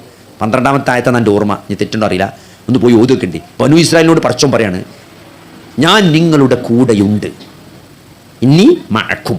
എന്നിട്ട് കുറച്ച് കാര്യങ്ങൾ പറയുന്നുണ്ട്. ലഇൻ അഖംതുമുസ് സ്വലാത്ത, നിങ്ങൾ നമസ്കാരം നിലനിർത്തുന്നവരാണെങ്കിൽ, അങ്ങനെ ഒരു 3-4 കാര്യം പറയുന്നുണ്ട്. ആ കാര്യം ഇന്ന് തന്നെ പോയിട്ട് അതിൽ യാതൊരു വിട്ടുവീഴ്ചയും ചെയ്യാൻ പാടില്ല. നിസ്കാരം അതിൽ ഏറ്റവും പ്രധാനപ്പെട്ട ഒന്ന് നിസ്കാരം തന്നെയാണ്. പിന്നെ സഹോദരങ്ങളെ, നേരത്തെ പറഞ്ഞ പോലെ നമ്മളെന്താണ് നന്ദി കാണിക്കുക എന്നുള്ളത്. നന്ദി, അൽഹംദുലില്ലാഹി റബ്ബിൽ ആലമീൻ. ഒരു ഫാത്തിഹ തുടക്കുമ്പോൾ തന്നെ സർവ്വലോക രക്ഷിതാവായ അള്ളാഹുവിൻ്റെ റബ്ബുൽ ആലമീനാണ് എൻ്റെ സർവ്വ ഹംദുകളും എന്ന് പറയുമ്പോൾ, സ്തുതികളെന്ന് പറയുമ്പം അള്ളാഹുവിനെ വാഴ്ത്തണം. ഞാൻ ഈ നിൽക്കുന്നത് എത്ര മസിലുകൾ പ്രവർത്തിച്ചിട്ടാണ് ഞാൻ ഈ നിൽക്കുന്നത് അറിയങ്ങൾ. എനിക്കൊരു തലച്ചോറിൽ ചെറിയ രക്തക്കോയിൽ ബ്ലോക്കായാൽ എനിക്ക് നിൽക്കാൻ പറ്റൂല. പിന്നെ എൻ്റെ ഭാര്യ, എൻ്റെ അമ്മ ഇന്നെന്ത് ചെയ്യണം, എന്നെ പിടിച്ചുകൊണ്ടിരണം. എത്ര ആളുകളാണ് സ്ട്രോക്ക് സംഭവിച്ചിട്ട്. നിങ്ങൾ ഫിസിയോതെറാപ്പിയിൽ പോയി നോക്കി, പണ്ടത്തെ പോലെയല്ല. പണ്ടൊക്കെ സ്ട്രോക്ക് എന്ന് പറഞ്ഞാൽ മരിച്ചാൻ ആ നേരത്ത് വലിയാപ്പാക്കും വല്യമാക്കും വരുന്ന സാധനമാണ് സ്ട്രോക്ക്. ഇന്ന് 37, 35, 40, 45 വയസ്സായ ആൾക്കാർക്കാണ് സ്ട്രോക്ക് വരുന്നത്, അറ്റാക്ക് വരുന്നത്. പണ്ട് മരിച്ചാന്ന് അറിയുമ്പോൾ എന്താ, മരിച്ചാന്ന് അറിയുമ്പോൾ നമുക്ക് സമയമായിട്ടില്ല എന്ന് നമുക്ക് തന്നെ തോന്നും. കാരണം മരിച്ചവരൊക്കെ വയസ്സന്മാരായിരുന്നു. മരിച്ചൊക്കെ വയസ്സന്മാരായിരുന്നു. ഇന്ന് അങ്ങനല്ല. ഇന്ന് ചെറുപ്പക്കാർക്കാണ് അറ്റാക്ക്, സ്ട്രോക്ക്, മരണം. അല്ലേ? ജിമ്മിൽ മരിച്ച, കളിൻ്റെ അടിയിൽ മരിച്ച, ജോലിൻ്റെ അടിയിൽ മരിക്കുക, ഓടിൻ്റെ അടിയിൽ മരിക്കുക. ഇത് 50 കിലോമീറ്ററൊക്കെ മാരത്തോൺ ഓടിക്കാണ്ട് ആൾ വന്ന് കഴിഞ്ഞാണ് പോകുക. എന്താ ശരീരം, എന്താ പളുങ്ക് പോലത്തെ ശരീരം, ഒന്നുമില്ല. കിടക്കുക, ഓട്ടത്തിൻ്റെ അടിയാണ് കിടക്കാൻ മരിച്ച. അവിടെ എപ്പോഴാണെങ്കിലും മരിക്കാന്നുള്ളൊരു ബോധം ഒന്നും ഉണ്ടായിരിക്കുന്ന ആൾക്കാർക്ക്. പണ്ട് അങ്ങനെ ഇല്ലായിരുന്നു. പണ്ടൊക്കെ അതൊക്കെ അജ്ജൊക്കെ കഴിഞ്ഞ് അവസാനമായിട്ട് എല്ലാം കഴിഞ്ഞ് എല്ലാ തോന്നിയാസം കാട്ടി ഒരു അജ്ജും ചെയ്തിട്ടല്ലേ മരിച്ചുള്ളൂ എന്നാണ്. ഇപ്പം അതൊന്നുമില്ല. അപ്പം അജ്ജിനൊന്നിനും ഉമ്രക്ക് ഒന്നിനും കിട്ടില്ല. ഇപ്പോൾ ഒരു ചാൻസും കിട്ടാൻ ചാൻസ് ഇല്ല. അക്കോലത്തിലാണ് ആൾക്കാരുടെ ജീവിതം. കാരണം വലിയ ഷവായക്കാണ്ട് ഒന്നല്ല തിന്നണ്. ഒരു കോയിൻ്റെ കുറക് 2-3 കഷ്ണാക്കി തിന്നൊരു കാലം ഉണ്ടായിരുന്നു ഇവിടെ. ഇപ്പോൾ ഒരു കോയിനെ 2-3 ആൾക്കാർ കൂടിയാണ്ട് ഓരോ കോയിനൊക്കെ തിന്നണത്. അതുകൊണ്ട് പറയാൻ പറ്റൂല. Attack 60 attack 30 എത്തിക്കണ്. 12 കൊല 20ക്കും 25ക്കൊക്കെ അറ്റാക്ക് വന്നിക്കണ്. കാരണം ഒരു പുരുഷായുസിൽ തിന്നേണ്ട കോയി ഒരു 5 കൊല്ലം കൊണ്ടൊക്കെ തിന്ന് തീർക്കല്ലേ. അപ്പോൾ സഹോദരങ്ങളെ, നമ്മൾ മനസ്സിലാക്കേണ്ടത് മരണം ഏത് സമയത്തും വരും. അപ്പോൾ എന്താ അത് അള്ളാഹുവിനെ നന്ദി കാണിച്ചുകൊണ്ട് കിട്ടിയ അനുഗ്രഹങ്ങൾക്കൊക്കെ നന്ദി കാണിച്ച് അള്ളാഹു അൽഹംദുലില്ലാ. ഇതൊക്കെ നമ്മൾ ഈ ഫിസിയോതെറാപ്പിയിലൊക്കെ പോയാൽ 37, 35, 45 വയസ്സുള്ള ആൾക്കാർ പെണ്ണുങ്ങളെ ഇമ്മാൻ്റെയൊക്കെ കൈ പിടിച്ച് ഇപ്പോൾ സ്ഥിരമായിട്ട് ഫിസിയോതെറാപ്പിക്ക് വരുന്ന ഒരാളെ കണ്ടു. അപ്പോൾ ആദ്യമൊക്കെ പെണ്ണുങ്ങളെ കൊണ്ടുവന്നീന്ന്, ഇപ്പം ഉമ്മാൻ്റെ അപ്പാ വരുന്നത്. അപ്പോൾ എന്താ വെച്ചപ്പോൾ എത്ര വെച്ചിട്ട് അപ്പോൾ പെണ്ണുങ്ങൾ കൊണ്ടുവരിക? പെണ്ണുങ്ങളിപ്പോൾ ചെറിയൊരു പണിക്കുമുണ്ട്. കാരണം പണിക്ക് നയിച്ചുകൊണ്ടിരാൻ ആളില്ല. പെണ്ണുങ്ങൾ ജോലിക്ക് പോവുകയാണ് ഇപ്പോൾ. എന്നിട്ട് ഉമ്മയാണ് ഫിസിയോതെറാപ്പിക്ക് കൊണ്ടുവരുന്നത്. ഇതൊക്കെ സഹോദരങ്ങൾ, ഇത് ആ പറഞ്ഞ ആള് നാളെ നമ്മളായി മാറും. ഇതൊക്കെ ആർക്കും വരാം. അതുകൊണ്ടുള്ള സമയത്ത് സഹോദരങ്ങളെ ഇതിലൊക്കെ നന്ദി കാണിച്ച്, അതുകൊണ്ട് ഇങ്ങനെ ഈ പളുങ്കി നമ്മൾ നടക്കണ്ടല്ലോ. ഇനി ഒന്നുമില്ല, ഈ തുണിയും കുമ്പായിട്ട് കാണ്ട് നമുക്ക് 2 കാലം അങ്ങനെ നടന്ന് ഒരാളോട് മര്യാദയ്ക്കൊന്ന് വർത്താനം പറയാൻ പറ്റില്ലേ? അതന്നെ ഏറ്റവും വലിയ അനുഗ്രഹമാണ്. അത് നമുക്ക് മനസ്സിലാകാത്ത എന്താ നിങ്ങൾ, അതിന് പറ്റാത്ത കുറേ ആൾക്കാരുണ്ട്. ഓരോരുത്തർ 10 മിനിറ്റ് പോയി ഇരുന്നാൽ നമുക്ക് മനസ്സിലാവും നമുക്ക് എന്താണ് പടച്ചോൻ തിന്നുകണെന്ന്. അതുകൊണ്ട് തന്നീനെ പറ്റി ആലോചിക്കും, ഉള്ളിനെ പറ്റി ആലോചിക്കും, ഇല്ലാത്തിനെ പറ്റി പറയില്ലേ സഹോദരങ്ങളെ. അതുകൊണ്ട് നമ്മളത് അവസാനിപ്പിക്കാൻ പോവാണ്. നമ്മളെല്ലാവരും ഈ കഴിഞ്ഞത് പരിക്ക് പോകും. നിങ്ങൾ കുറേ പ്രശ്നങ്ങളായിട്ട് അതിന് പരിഹാരം ഉണ്ടോ നോക്കാൻ വേണ്ടി വന്ന ആൾക്കാരൊക്കെ ഉണ്ടാവും ഇവിടെ. ഈ ഒരു വയറ് കേട്ടവൻ്റെ എല്ലാ പ്രശ്നവും തീരും വിചാരിച്ച് പോകുന്നവരൊക്കെ ഉണ്ടാവും. നിങ്ങൾ കൊണ്ടുവന്ന എല്ലാ പ്രശ്നവും തിരിച്ചു പോകുമ്പോഴും അതേമാതിരി നിങ്ങളൊപ്പം ഉണ്ടാവും. ഒന്നും ഞാൻ ഏറ്റെടുക്കണില്ല. പക്ഷെ എന്താ നിങ്ങൾ പ്രശ്നങ്ങളില്ലാത്തൊരു ജീവിതം പടച്ചോൻ വാഗ്ദാനം ചെയ്തിട്ടില്ല എന്നുള്ള ഒരു ഹക്ക് നിങ്ങൾ മനസ്സിലാക്കണം. ഒരു ഹക്ക്. അങ്ങനെയാണെങ്കിൽ അള്ളാന്റെ റസൂലിന് പ്രശ്നം ഉണ്ടാവില്ലാന്ന്. ഈ ലോകത്തെ ഏറ്റവും മുത്തുമണി ആരാണ്? അള്ളാന്റെ റസൂലാണ്. അള്ളാന്റെ റസൂൽ യതീമായിട്ടാണ് ജനിച്ചത്. 6ാമത്തെ വയസ്സിൽ ഉമ്മ മരിച്ചു. 8ാമത്തെ വയസ്സിൽ വല്യാപ്പ മരിച്ചു. ദരിദ്രനായിട്ടാണ് ജീവിച്ചത്. ദരിദ്രനായിട്ട് അല്ലേ? ഈത്തപ്പനന്റെ ഓലന്റെ പാട് റസൂലിന്റെ പുറത്ത് കടന്ന് നീച്ചുമ്പോൾ ഇപ്പൊ പണ്ടത്തോലും കണ്ടിട്ടുണ്ടാവും ആ പാടൊക്കെ. നമ്മൾ പായി കടന്ന് നീച്ചാൽ ആ ഓലന്റെ അടിയാളാണ്. ഇപ്പോഴത്തെ കുട്ടികളെ കണ്ടുകിടന്നാവും. പരുത്ത ഈത്തപ്പനന്റെ പായിന്റെ പാട് റസൂലിന്റെ പുറത്ത് കണ്ടിട്ട് സാബത്ത് ചോദിച്ചു ഒരു കടക്കുണ്ടാക്കി തരട്ടെ അല്ലേ? 6 കുട്ടികൾ ചെറുപ്പത്തിലെ മരിച്ചു പോയ ഒരാളെ പറ്റി നിങ്ങൾ ആലോചിച്ച് നോക്കി. ജനിക്കുമ്പോൾ 6 കുട്ടികളെ മരിച്ചു പോയേക്കാം അല്ലേ? ഭാര്യ മരിച്ചു. ഭാര്യ എന്നല്ല, ആ പ്രതിസന്ധി നിൽക്കുന്ന സമയത്ത് ഭാര്യ നഷ്ടപ്പെടുക. ഒപ്പം 42 കൊല്ലം നിഴലായി ജീവിച്ച അബൂ ത്വാലിബ് ആ പ്രതിസന്ധിയിൽ മരിക്കാന്ന് മാത്രമല്ല മുസ്ലിം അല്ലാതെ മരിച്ചു പോകുക. നിങ്ങൾ ആലോചിച്ച് നോക്കി. 42 വർഷം ഒരു പ്രവാചകന്റെ കൂടെ ജീവിച്ചിട്ട് ആ പ്രവാചകന്റെ സകല പ്രതിസന്ധിയിലും താങ്ങും തണലുമായിട്ട് ആ മൂത്താപ്പാക്ക്, ആ ബന്ധുവിന് ഹിദായത്ത് നൽകാൻ കഴിയാതെ കാഫിറായി മരിച്ചു പോണൊരു സാഹചര്യം നബിക്ക് എത്ര വിഷമുണ്ടാക്കിയിട്ടുണ്ടാവും. ആ നബി ഏറ്റവും സ്നേഹിച്ച നാട്ടുകാരും വീട്ടുകാരും നബിനെ ഉപദ്രവിക്കുന്നൊരു സാഹചര്യം. ലാ ഇലാഹ ഇല്ലല്ലാഹ് പേരിൽ വീട്ടിൽ നിന്ന് പുറത്താക്കപ്പെടുക. നിസ്കരിക്കുമ്പോൾ കൊടൽമാല കൊണ്ടേക്കാണ്ട് കഴുത്തിൽ ചാർത്താണ് സഹോദരങ്ങൾ. നിങ്ങൾ ആലോചിച്ച് നോക്കി. കഴുത്തിൽ ചാർത്താണ് അല്ലേ? അവസാനം നാട്ടിൽ നിന്ന് പുറത്താക്കപ്പെട്ട് മദീനയിലേക്ക് പോവുകയാണ്. അങ്ങനെ ഇത്രയും പ്രതിസന്ധികൾ ജീവിതത്തിൽ ഏറ്റുവാങ്ങിയ ഒരു പ്രവാചകൻ. അതുകൊണ്ട് സഹോദരങ്ങളെ, ആ പ്രവാചകന്മാർ ഇബ്രാഹിം നബി എന്തെല്ലാം പ്രതിസന്ധികളോട് ഇബ്രാഹിം നബി കടന്നുപോയത്. അയ്യൂബ് നബി, വിശുദ്ധ ഖുർആനിലെ പ്രവാചകന്മാരുടെ ചരിത്രം മുഴുവനും അവർ അനുഭവിച്ച ത്യാഗങ്ങളാണ്, പ്രതിസന്ധികളാണ്, ത്യാഗങ്ങളാണ്. ഇതൊക്കെ എന്താണ്? പ്രതിസന്ധികളില്ലാത്ത ഒരു ജീവിതമല്ല അള്ളാഹു നമുക്ക് വാഗ്ദാനം ചെയ്തിട്ടുള്ളത്. അതുകൊണ്ട് നിങ്ങൾ പോകുമ്പോൾ എല്ലാ പ്രശ്നങ്ങളൊപ്പം ഉണ്ടാവും. മാത്രമല്ല, നിങ്ങൾ ഈ ദീനിക്ക് കൂടുതൽ അടുത്തോ അള്ളാഹുവിനെ റസൂലിനെ നിങ്ങൾ സ്നേഹിക്കാൻ തുടങ്ങിയോ നിങ്ങൾക്ക് ഇനി പ്രശ്നങ്ങളേ ഉണ്ടാവുള്ളൂ. പ്രശ്നങ്ങൾ കൂടേ ഉള്ളൂ, കുറയാൻ പോണില്ല. കാരണം ഏറ്റവും കൂടുതൽ പ്രശ്നങ്ങൾ ഏറ്റുവാങ്ങിയത് പ്രവാചകന്മാരാണ്. അള്ളാഹ്ക്ക് നിങ്ങളോട് സ്നേഹമുണ്ടോ?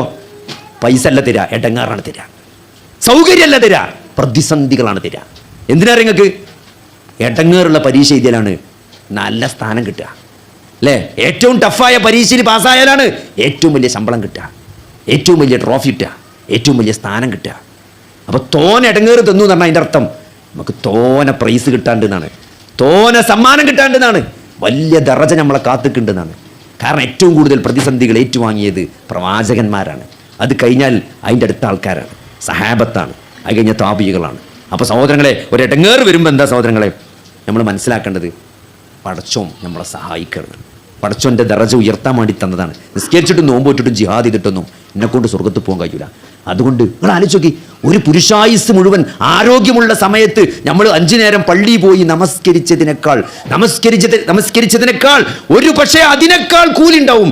നമ്മൾ സ്ട്രോക്കായിട്ട് ഒരു പുതപ്പ് പോലും മാറ്റാൻ പറ്റാതെ നമ്മൾ കടന്ന് ആ സങ്കടപ്പെടുമ്പോൾ നമുക്ക് കിട്ടാൻ പോണ കൂലി ഉണ്ടല്ലോ, അത് പക്ഷെ നമ്മൾ നല്ല കാലത്ത് ഓടി നടന്ന് ഇബാദത്ത് ചെയ്തതിനേക്കാൾ കൂലിയായിരിക്കും. നമ്മൾ ആ മനസ്സ് വിഷമിച്ച് പടച്ചോനോട് പ്രാർത്ഥിച്ച് ആ സ്ട്രോക്ക് അടിച്ച് കിടക്കുമ്പം ആ പുതപ്പ് പോലും മാറ്റാൻ പറ്റാതെ മൂത്രം പോലും ട്യൂബിലേക്ക് പോയിട്ട് നമ്മളിങ്ങനെ ആ കിടക്കുന്ന ഒരു കടത്തത്തിന് നമുക്ക് കിട്ടുന്ന കൂലി, അത് അതിനേക്കാൾ വലിയ കൂലിയായിരിക്കും. പക്ഷെ എന്ത് വേണം? മനസ്സിൽ പടച്ചോൻ വേണം.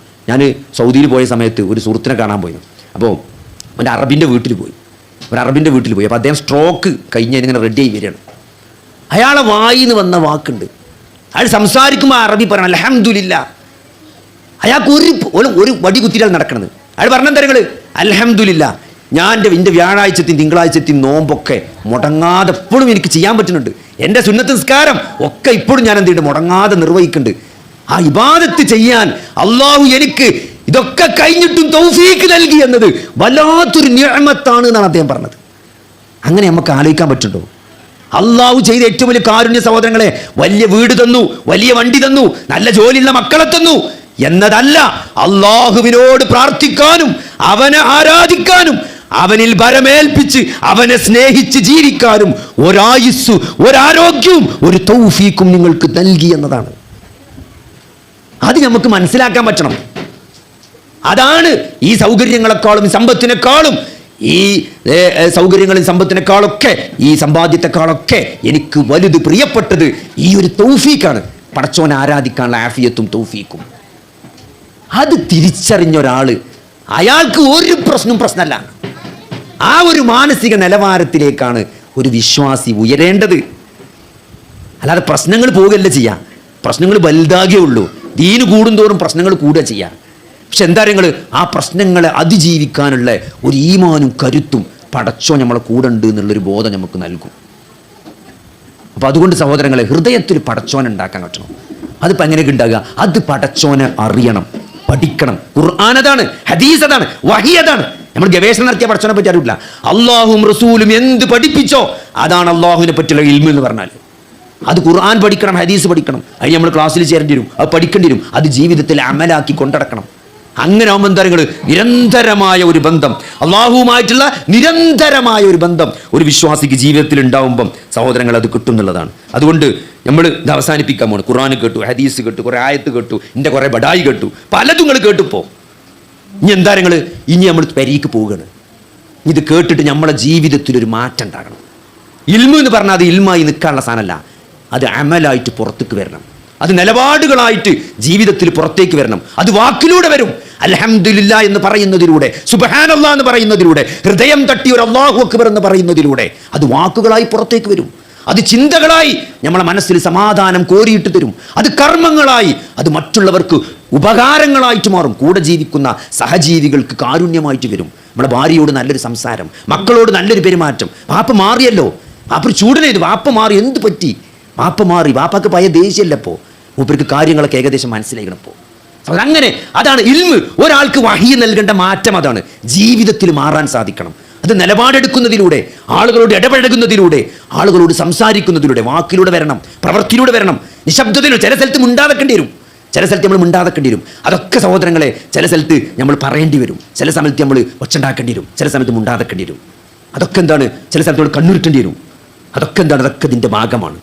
അള്ളാഹുവിനും റസൂലിനെയും നമ്മൾ ജീവിതത്തിൽ പ്രിയപ്പെട്ടതായി മാറിയപ്പോഴാണ് ഈ അറിവ് നമുക്ക് കിട്ടും. നബി ആരാണെന്ന് പറയുമ്പോഴാണ്, അള്ളാഹു ആരാണെന്ന് മനസ്സിലാക്കുമ്പോഴാണ്, ഈ ദീനി നമുക്ക് പഠിക്കുമ്പോഴാണ്, അത് നമ്മൾ ഹൃദയത്തോട് ചേർത്ത് വെക്കുമ്പോൾ. അതുകൊണ്ട് സഹോദരങ്ങളെ, നബിമാരുടെ ജീവിതം പറഞ്ഞ ഈ യാക്കൂബ് നബിൻ്റെ ജീവിതം, യൂസുഫ് നബിൻ്റെ ജീവിതം, മൂസാ നബിൻ്റെ ജീവിതം, അയ്യൂബ് നബിൻ്റെ ജീവിതം, യൂനുസ് നബിൻ്റെ ജീവിതം, എത്രയോ പ്രവാചകന്മാരുടെ ചരിത്രങ്ങൾ ഖുർആൻ പറയുമ്പോൾ അതിലൊക്കെ വലിയ മെസ്സേജ് ഉണ്ട്. ഒരു പുരുഷായുസ് മുഴുവൻ കരഞ്ഞ യാക്കൂബ് നബി, മക്കൾ നഷ്ടപ്പെട്ട്, എന്താണ് അത് നൽകുന്ന മെസ്സേജ്? എന്താണ്? തിരിച്ച് പടച്ചോ നൽകണ്. ബിന്യാമിനെയും യൂസുഫിനെയും അള്ളാഹു തിരിച്ച് യാക്കൂബ് നബിക്ക് നൽകി. കാഴ്ച നഷ്ടപ്പെട്ടു പോയി കരഞ്ഞ്.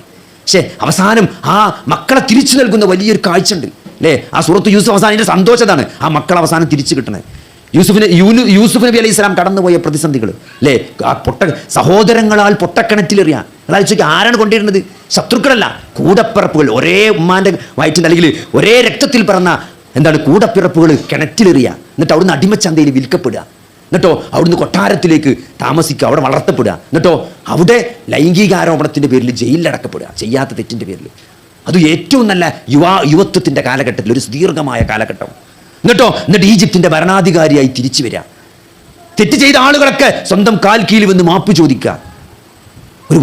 ഒരു നീണ്ട ഇടവേള ക്ഷമയാണ് അള്ളാഹു പഠിപ്പിക്കുന്നത്. വലിയൊരു തുറവി ജീവിതത്തിൽ നൽകുമെന്നുള്ള, ക്ഷമിച്ചു നിന്നാൽ എന്ത് ചെയ്യും? അള്ളാഹുവിൽ വരമേൽപ്പിച്ച് ക്ഷമിച്ചു നിന്നാൽ അള്ളാഹു വലിയൊരു എക്സിറ്റ്, ഏത് പ്രതിസന്ധിയിലും വലിയൊരു തുറവി നൽകുമെന്നാണ് സൂറത്ത് യൂസുഫ് നബിയുടെ ചരിത്രത്തിലൂടെ നമ്മളെ പഠിപ്പിക്കുന്നത്. അപ്പോൾ നമ്മൾ എവിടെയും പടച്ചോനെ പറ്റി പരാതി പറയരുത്. എന്നെ ആക്കിയല്ലോ, എന്നോട് എന്തെങ്ങനെ കാട്ടുന്നത്, ഇച്ചെന്നും ഇടങ്ങേറാണല്ലോ, ഇങ്ങനെ നേരത്തെ തിരിഞ്ഞേക്കാണല്ലോ പടച്ചോനേജ്. അവിടെ തുടങ്ങി ഇവിടെ തുടങ്ങി, നീ താക്കാത്ത ഇങ്ങോട്ട് പോകുന്നു, ഉള്ളൊക്കെ പെണ്ണുങ്ങളെ വണ്ടം വിറ്റ് അവിടെ ഒരു ചപ്പാത്തി കമ്പനി തുടങ്ങി, അതും പൊളിഞ്ഞ് എല്ലാം പൊളിഞ്ഞ് എൻ്റെ നേരത്തേക്ക് തിരിഞ്ഞേക്കാണല്ലോ. പടച്ചോൻ ആരെ നേർക്കും തിരിയില്ല സഹോദരങ്ങളെ. പടച്ചോൻ തിരിഞ്ഞ എന്തിനാണ്? നിങ്ങളെ സ്വർഗത്തേക്ക് ആക്കാൻ വേണ്ടിയിട്ടാണ്. അത് മനസ്സിലാക്കാനുള്ള ഒരു ബുദ്ധി എന്ത് ചെയ്യണം? നമ്മൾ കാണിക്കണം സഹോദരങ്ങളെ. അതുകൊണ്ട് പരീക്ഷണങ്ങൾ വരുമ്പോൾ വിഷമിക്കരുത്. അതുകൊണ്ട് ഇതൊക്കെ അമലായി മാറ്റാന്ന്. ഫസ്തഖിം കമാ ഉമിർത. ഇസ്തിഖാമത്താണ് അത്. ഇന്നൊന്ന് ഇപ്പൊ ഈ വയലിന് കേട്ട് പോയിട്ട് ഇന്ന് നാളെ ചെയ്താൽ പോരാ, മരിക്കുന്നത് വരെ അതിൽ ഇസ്തിഖാമത്തോടു കൂടി നിൽക്കാൻ പറ്റണം. പഠിച്ച കാര്യങ്ങൾ, അറിഞ്ഞ കാര്യങ്ങൾ അത് ജീവിതത്തിൽ പ്രാവർത്തികമാക്കി നിലനിർത്തി കൊണ്ടുപോകാൻ സാധിക്കണം, അവസാന ശ്വാസം വരെ, അല്ലേ? അതായത് ഇമാം അഹ്മദ് ബിൻ ഹംബൽ പറയുമായിരുന്നു എന്നാണ്, എന്ത് സ്വർഗത്തിൽ എൻ്റെ 2 കാലും ഞാൻ കാണുന്നത് വരെ ഇബ്ലീസിന്റെ കാര്യത്തിൽ നമ്മൾ പേടിച്ചതാണ്. ഇബ്ലീസ് നമ്മളെ പയപ്പിക്കാൻ നോക്കുന്നതാണ്. അതുകൊണ്ട് അപ്പോഴേ നമുക്ക് ഉറപ്പിക്കാൻ പറ്റുള്ളൂ സഹോദരങ്ങളെ. സ്വർഗത്തിൽ 2 കാലും കണ്ടാലേ നമ്മൾ സ്വർഗത്തിലെത്തി എന്ന് ഉറപ്പിക്കാൻ പറ്റുള്ളൂ. അതുവരെ നമ്മൾ ഈ പണിയെടുക്കണം. അതുകൊണ്ട് നമ്മൾ ഓദീസ് 2 ദിവസം നിർത്തി പോകാൻ പറ്റില്ല. മുസ്ലിമായി തന്നെ നമ്മൾ മരിക്കണം. നമ്മൾ നിരന്തരം പ്രാർത്ഥിക്കണം. അല്ലാഹുമ്മ അഇന്നി അലാ ദിക്രിക വശുക്രിക വഹുസ്നി ഇബാദതിക. നിന്നോട് പ്രാർത്ഥിക്കാനും നിന്നെ ആരാധിക്കാനുള്ളൊരു തൗഫീക്ക് നീ എനിക്ക് തരണമെന്ന് നമ്മൾ പടച്ചവനോട് നിരന്തരം ചോദിക്കണം. എന്നാലേ അങ്ങനെ ആരാധിക്കാനും പ്രാർത്ഥിക്കാനും തൗഫീക്ക് പടച്ചവൻ നമുക്ക് തരുള്ളൂ. അല്ലാഹുവിന്റെ റസൂൽ ഏറ്റവും കൂടുതൽ ഉച്ചരിച്ച പ്രാർത്ഥനകളിൽ ഒന്നാണ് ഇതൊക്കെ. അല്ലാഹുമ്മ അഇന്നി അലാ ദിക്രിക വശുക്രിക വഹുസ്നി ഇബാദതിക. അതുകൊണ്ട് അവസാനിപ്പിക്കുകയാണ് ഈ ചെറിയൊരു സംസാരത്തിലൂടെ സഹോദരങ്ങളെ, ഏത് പ്രതിസന്ധികളെയും ഒരു വിശ്വാസിക്ക് നിസ്സാരമാക്കാൻ കഴിയുന്ന വലിയ ഒരു പവർ, ഒരു ശക്തി അള്ളാഹു ഈ ഒരു വഹിയിലൂടെ മനുഷ്യന്മാർക്കൊക്കെ കൊടുത്തിട്ടുണ്ട്. അതെന്താണ്? അത് റബ്ബിനെ അറിയലാണ്, ആ റബ്ബിനെ മനസ്സിലാക്കലാണ്, ഈ ദീൻ പഠിക്കലാണ്. എന്നിട്ട് അതിൽ ആ അള്ളാഹുവിനെ സ്നേഹിച്ച് ജീവിതത്തിൽ അള്ളാഹുവിനേക്കാൾ മറ്റൊന്നിനെ നമ്മൾ സ്നേഹിക്കാൻ പാടില്ല. ഒരാൾക്ക് ഏറ്റവും കൂടുതൽ സ്നേഹം ഉണ്ടാകേണ്ടത് മാതാപിതാക്കളോടല്ല, ഭാര്യയോടല്ല, മക്കളോടല്ല, അള്ളാഹിനോടും റസൂലിനോടാണ്. അതുണ്ടായ കാര്യങ്ങളൊക്കെ നേരെ വൈക്കടി വരും.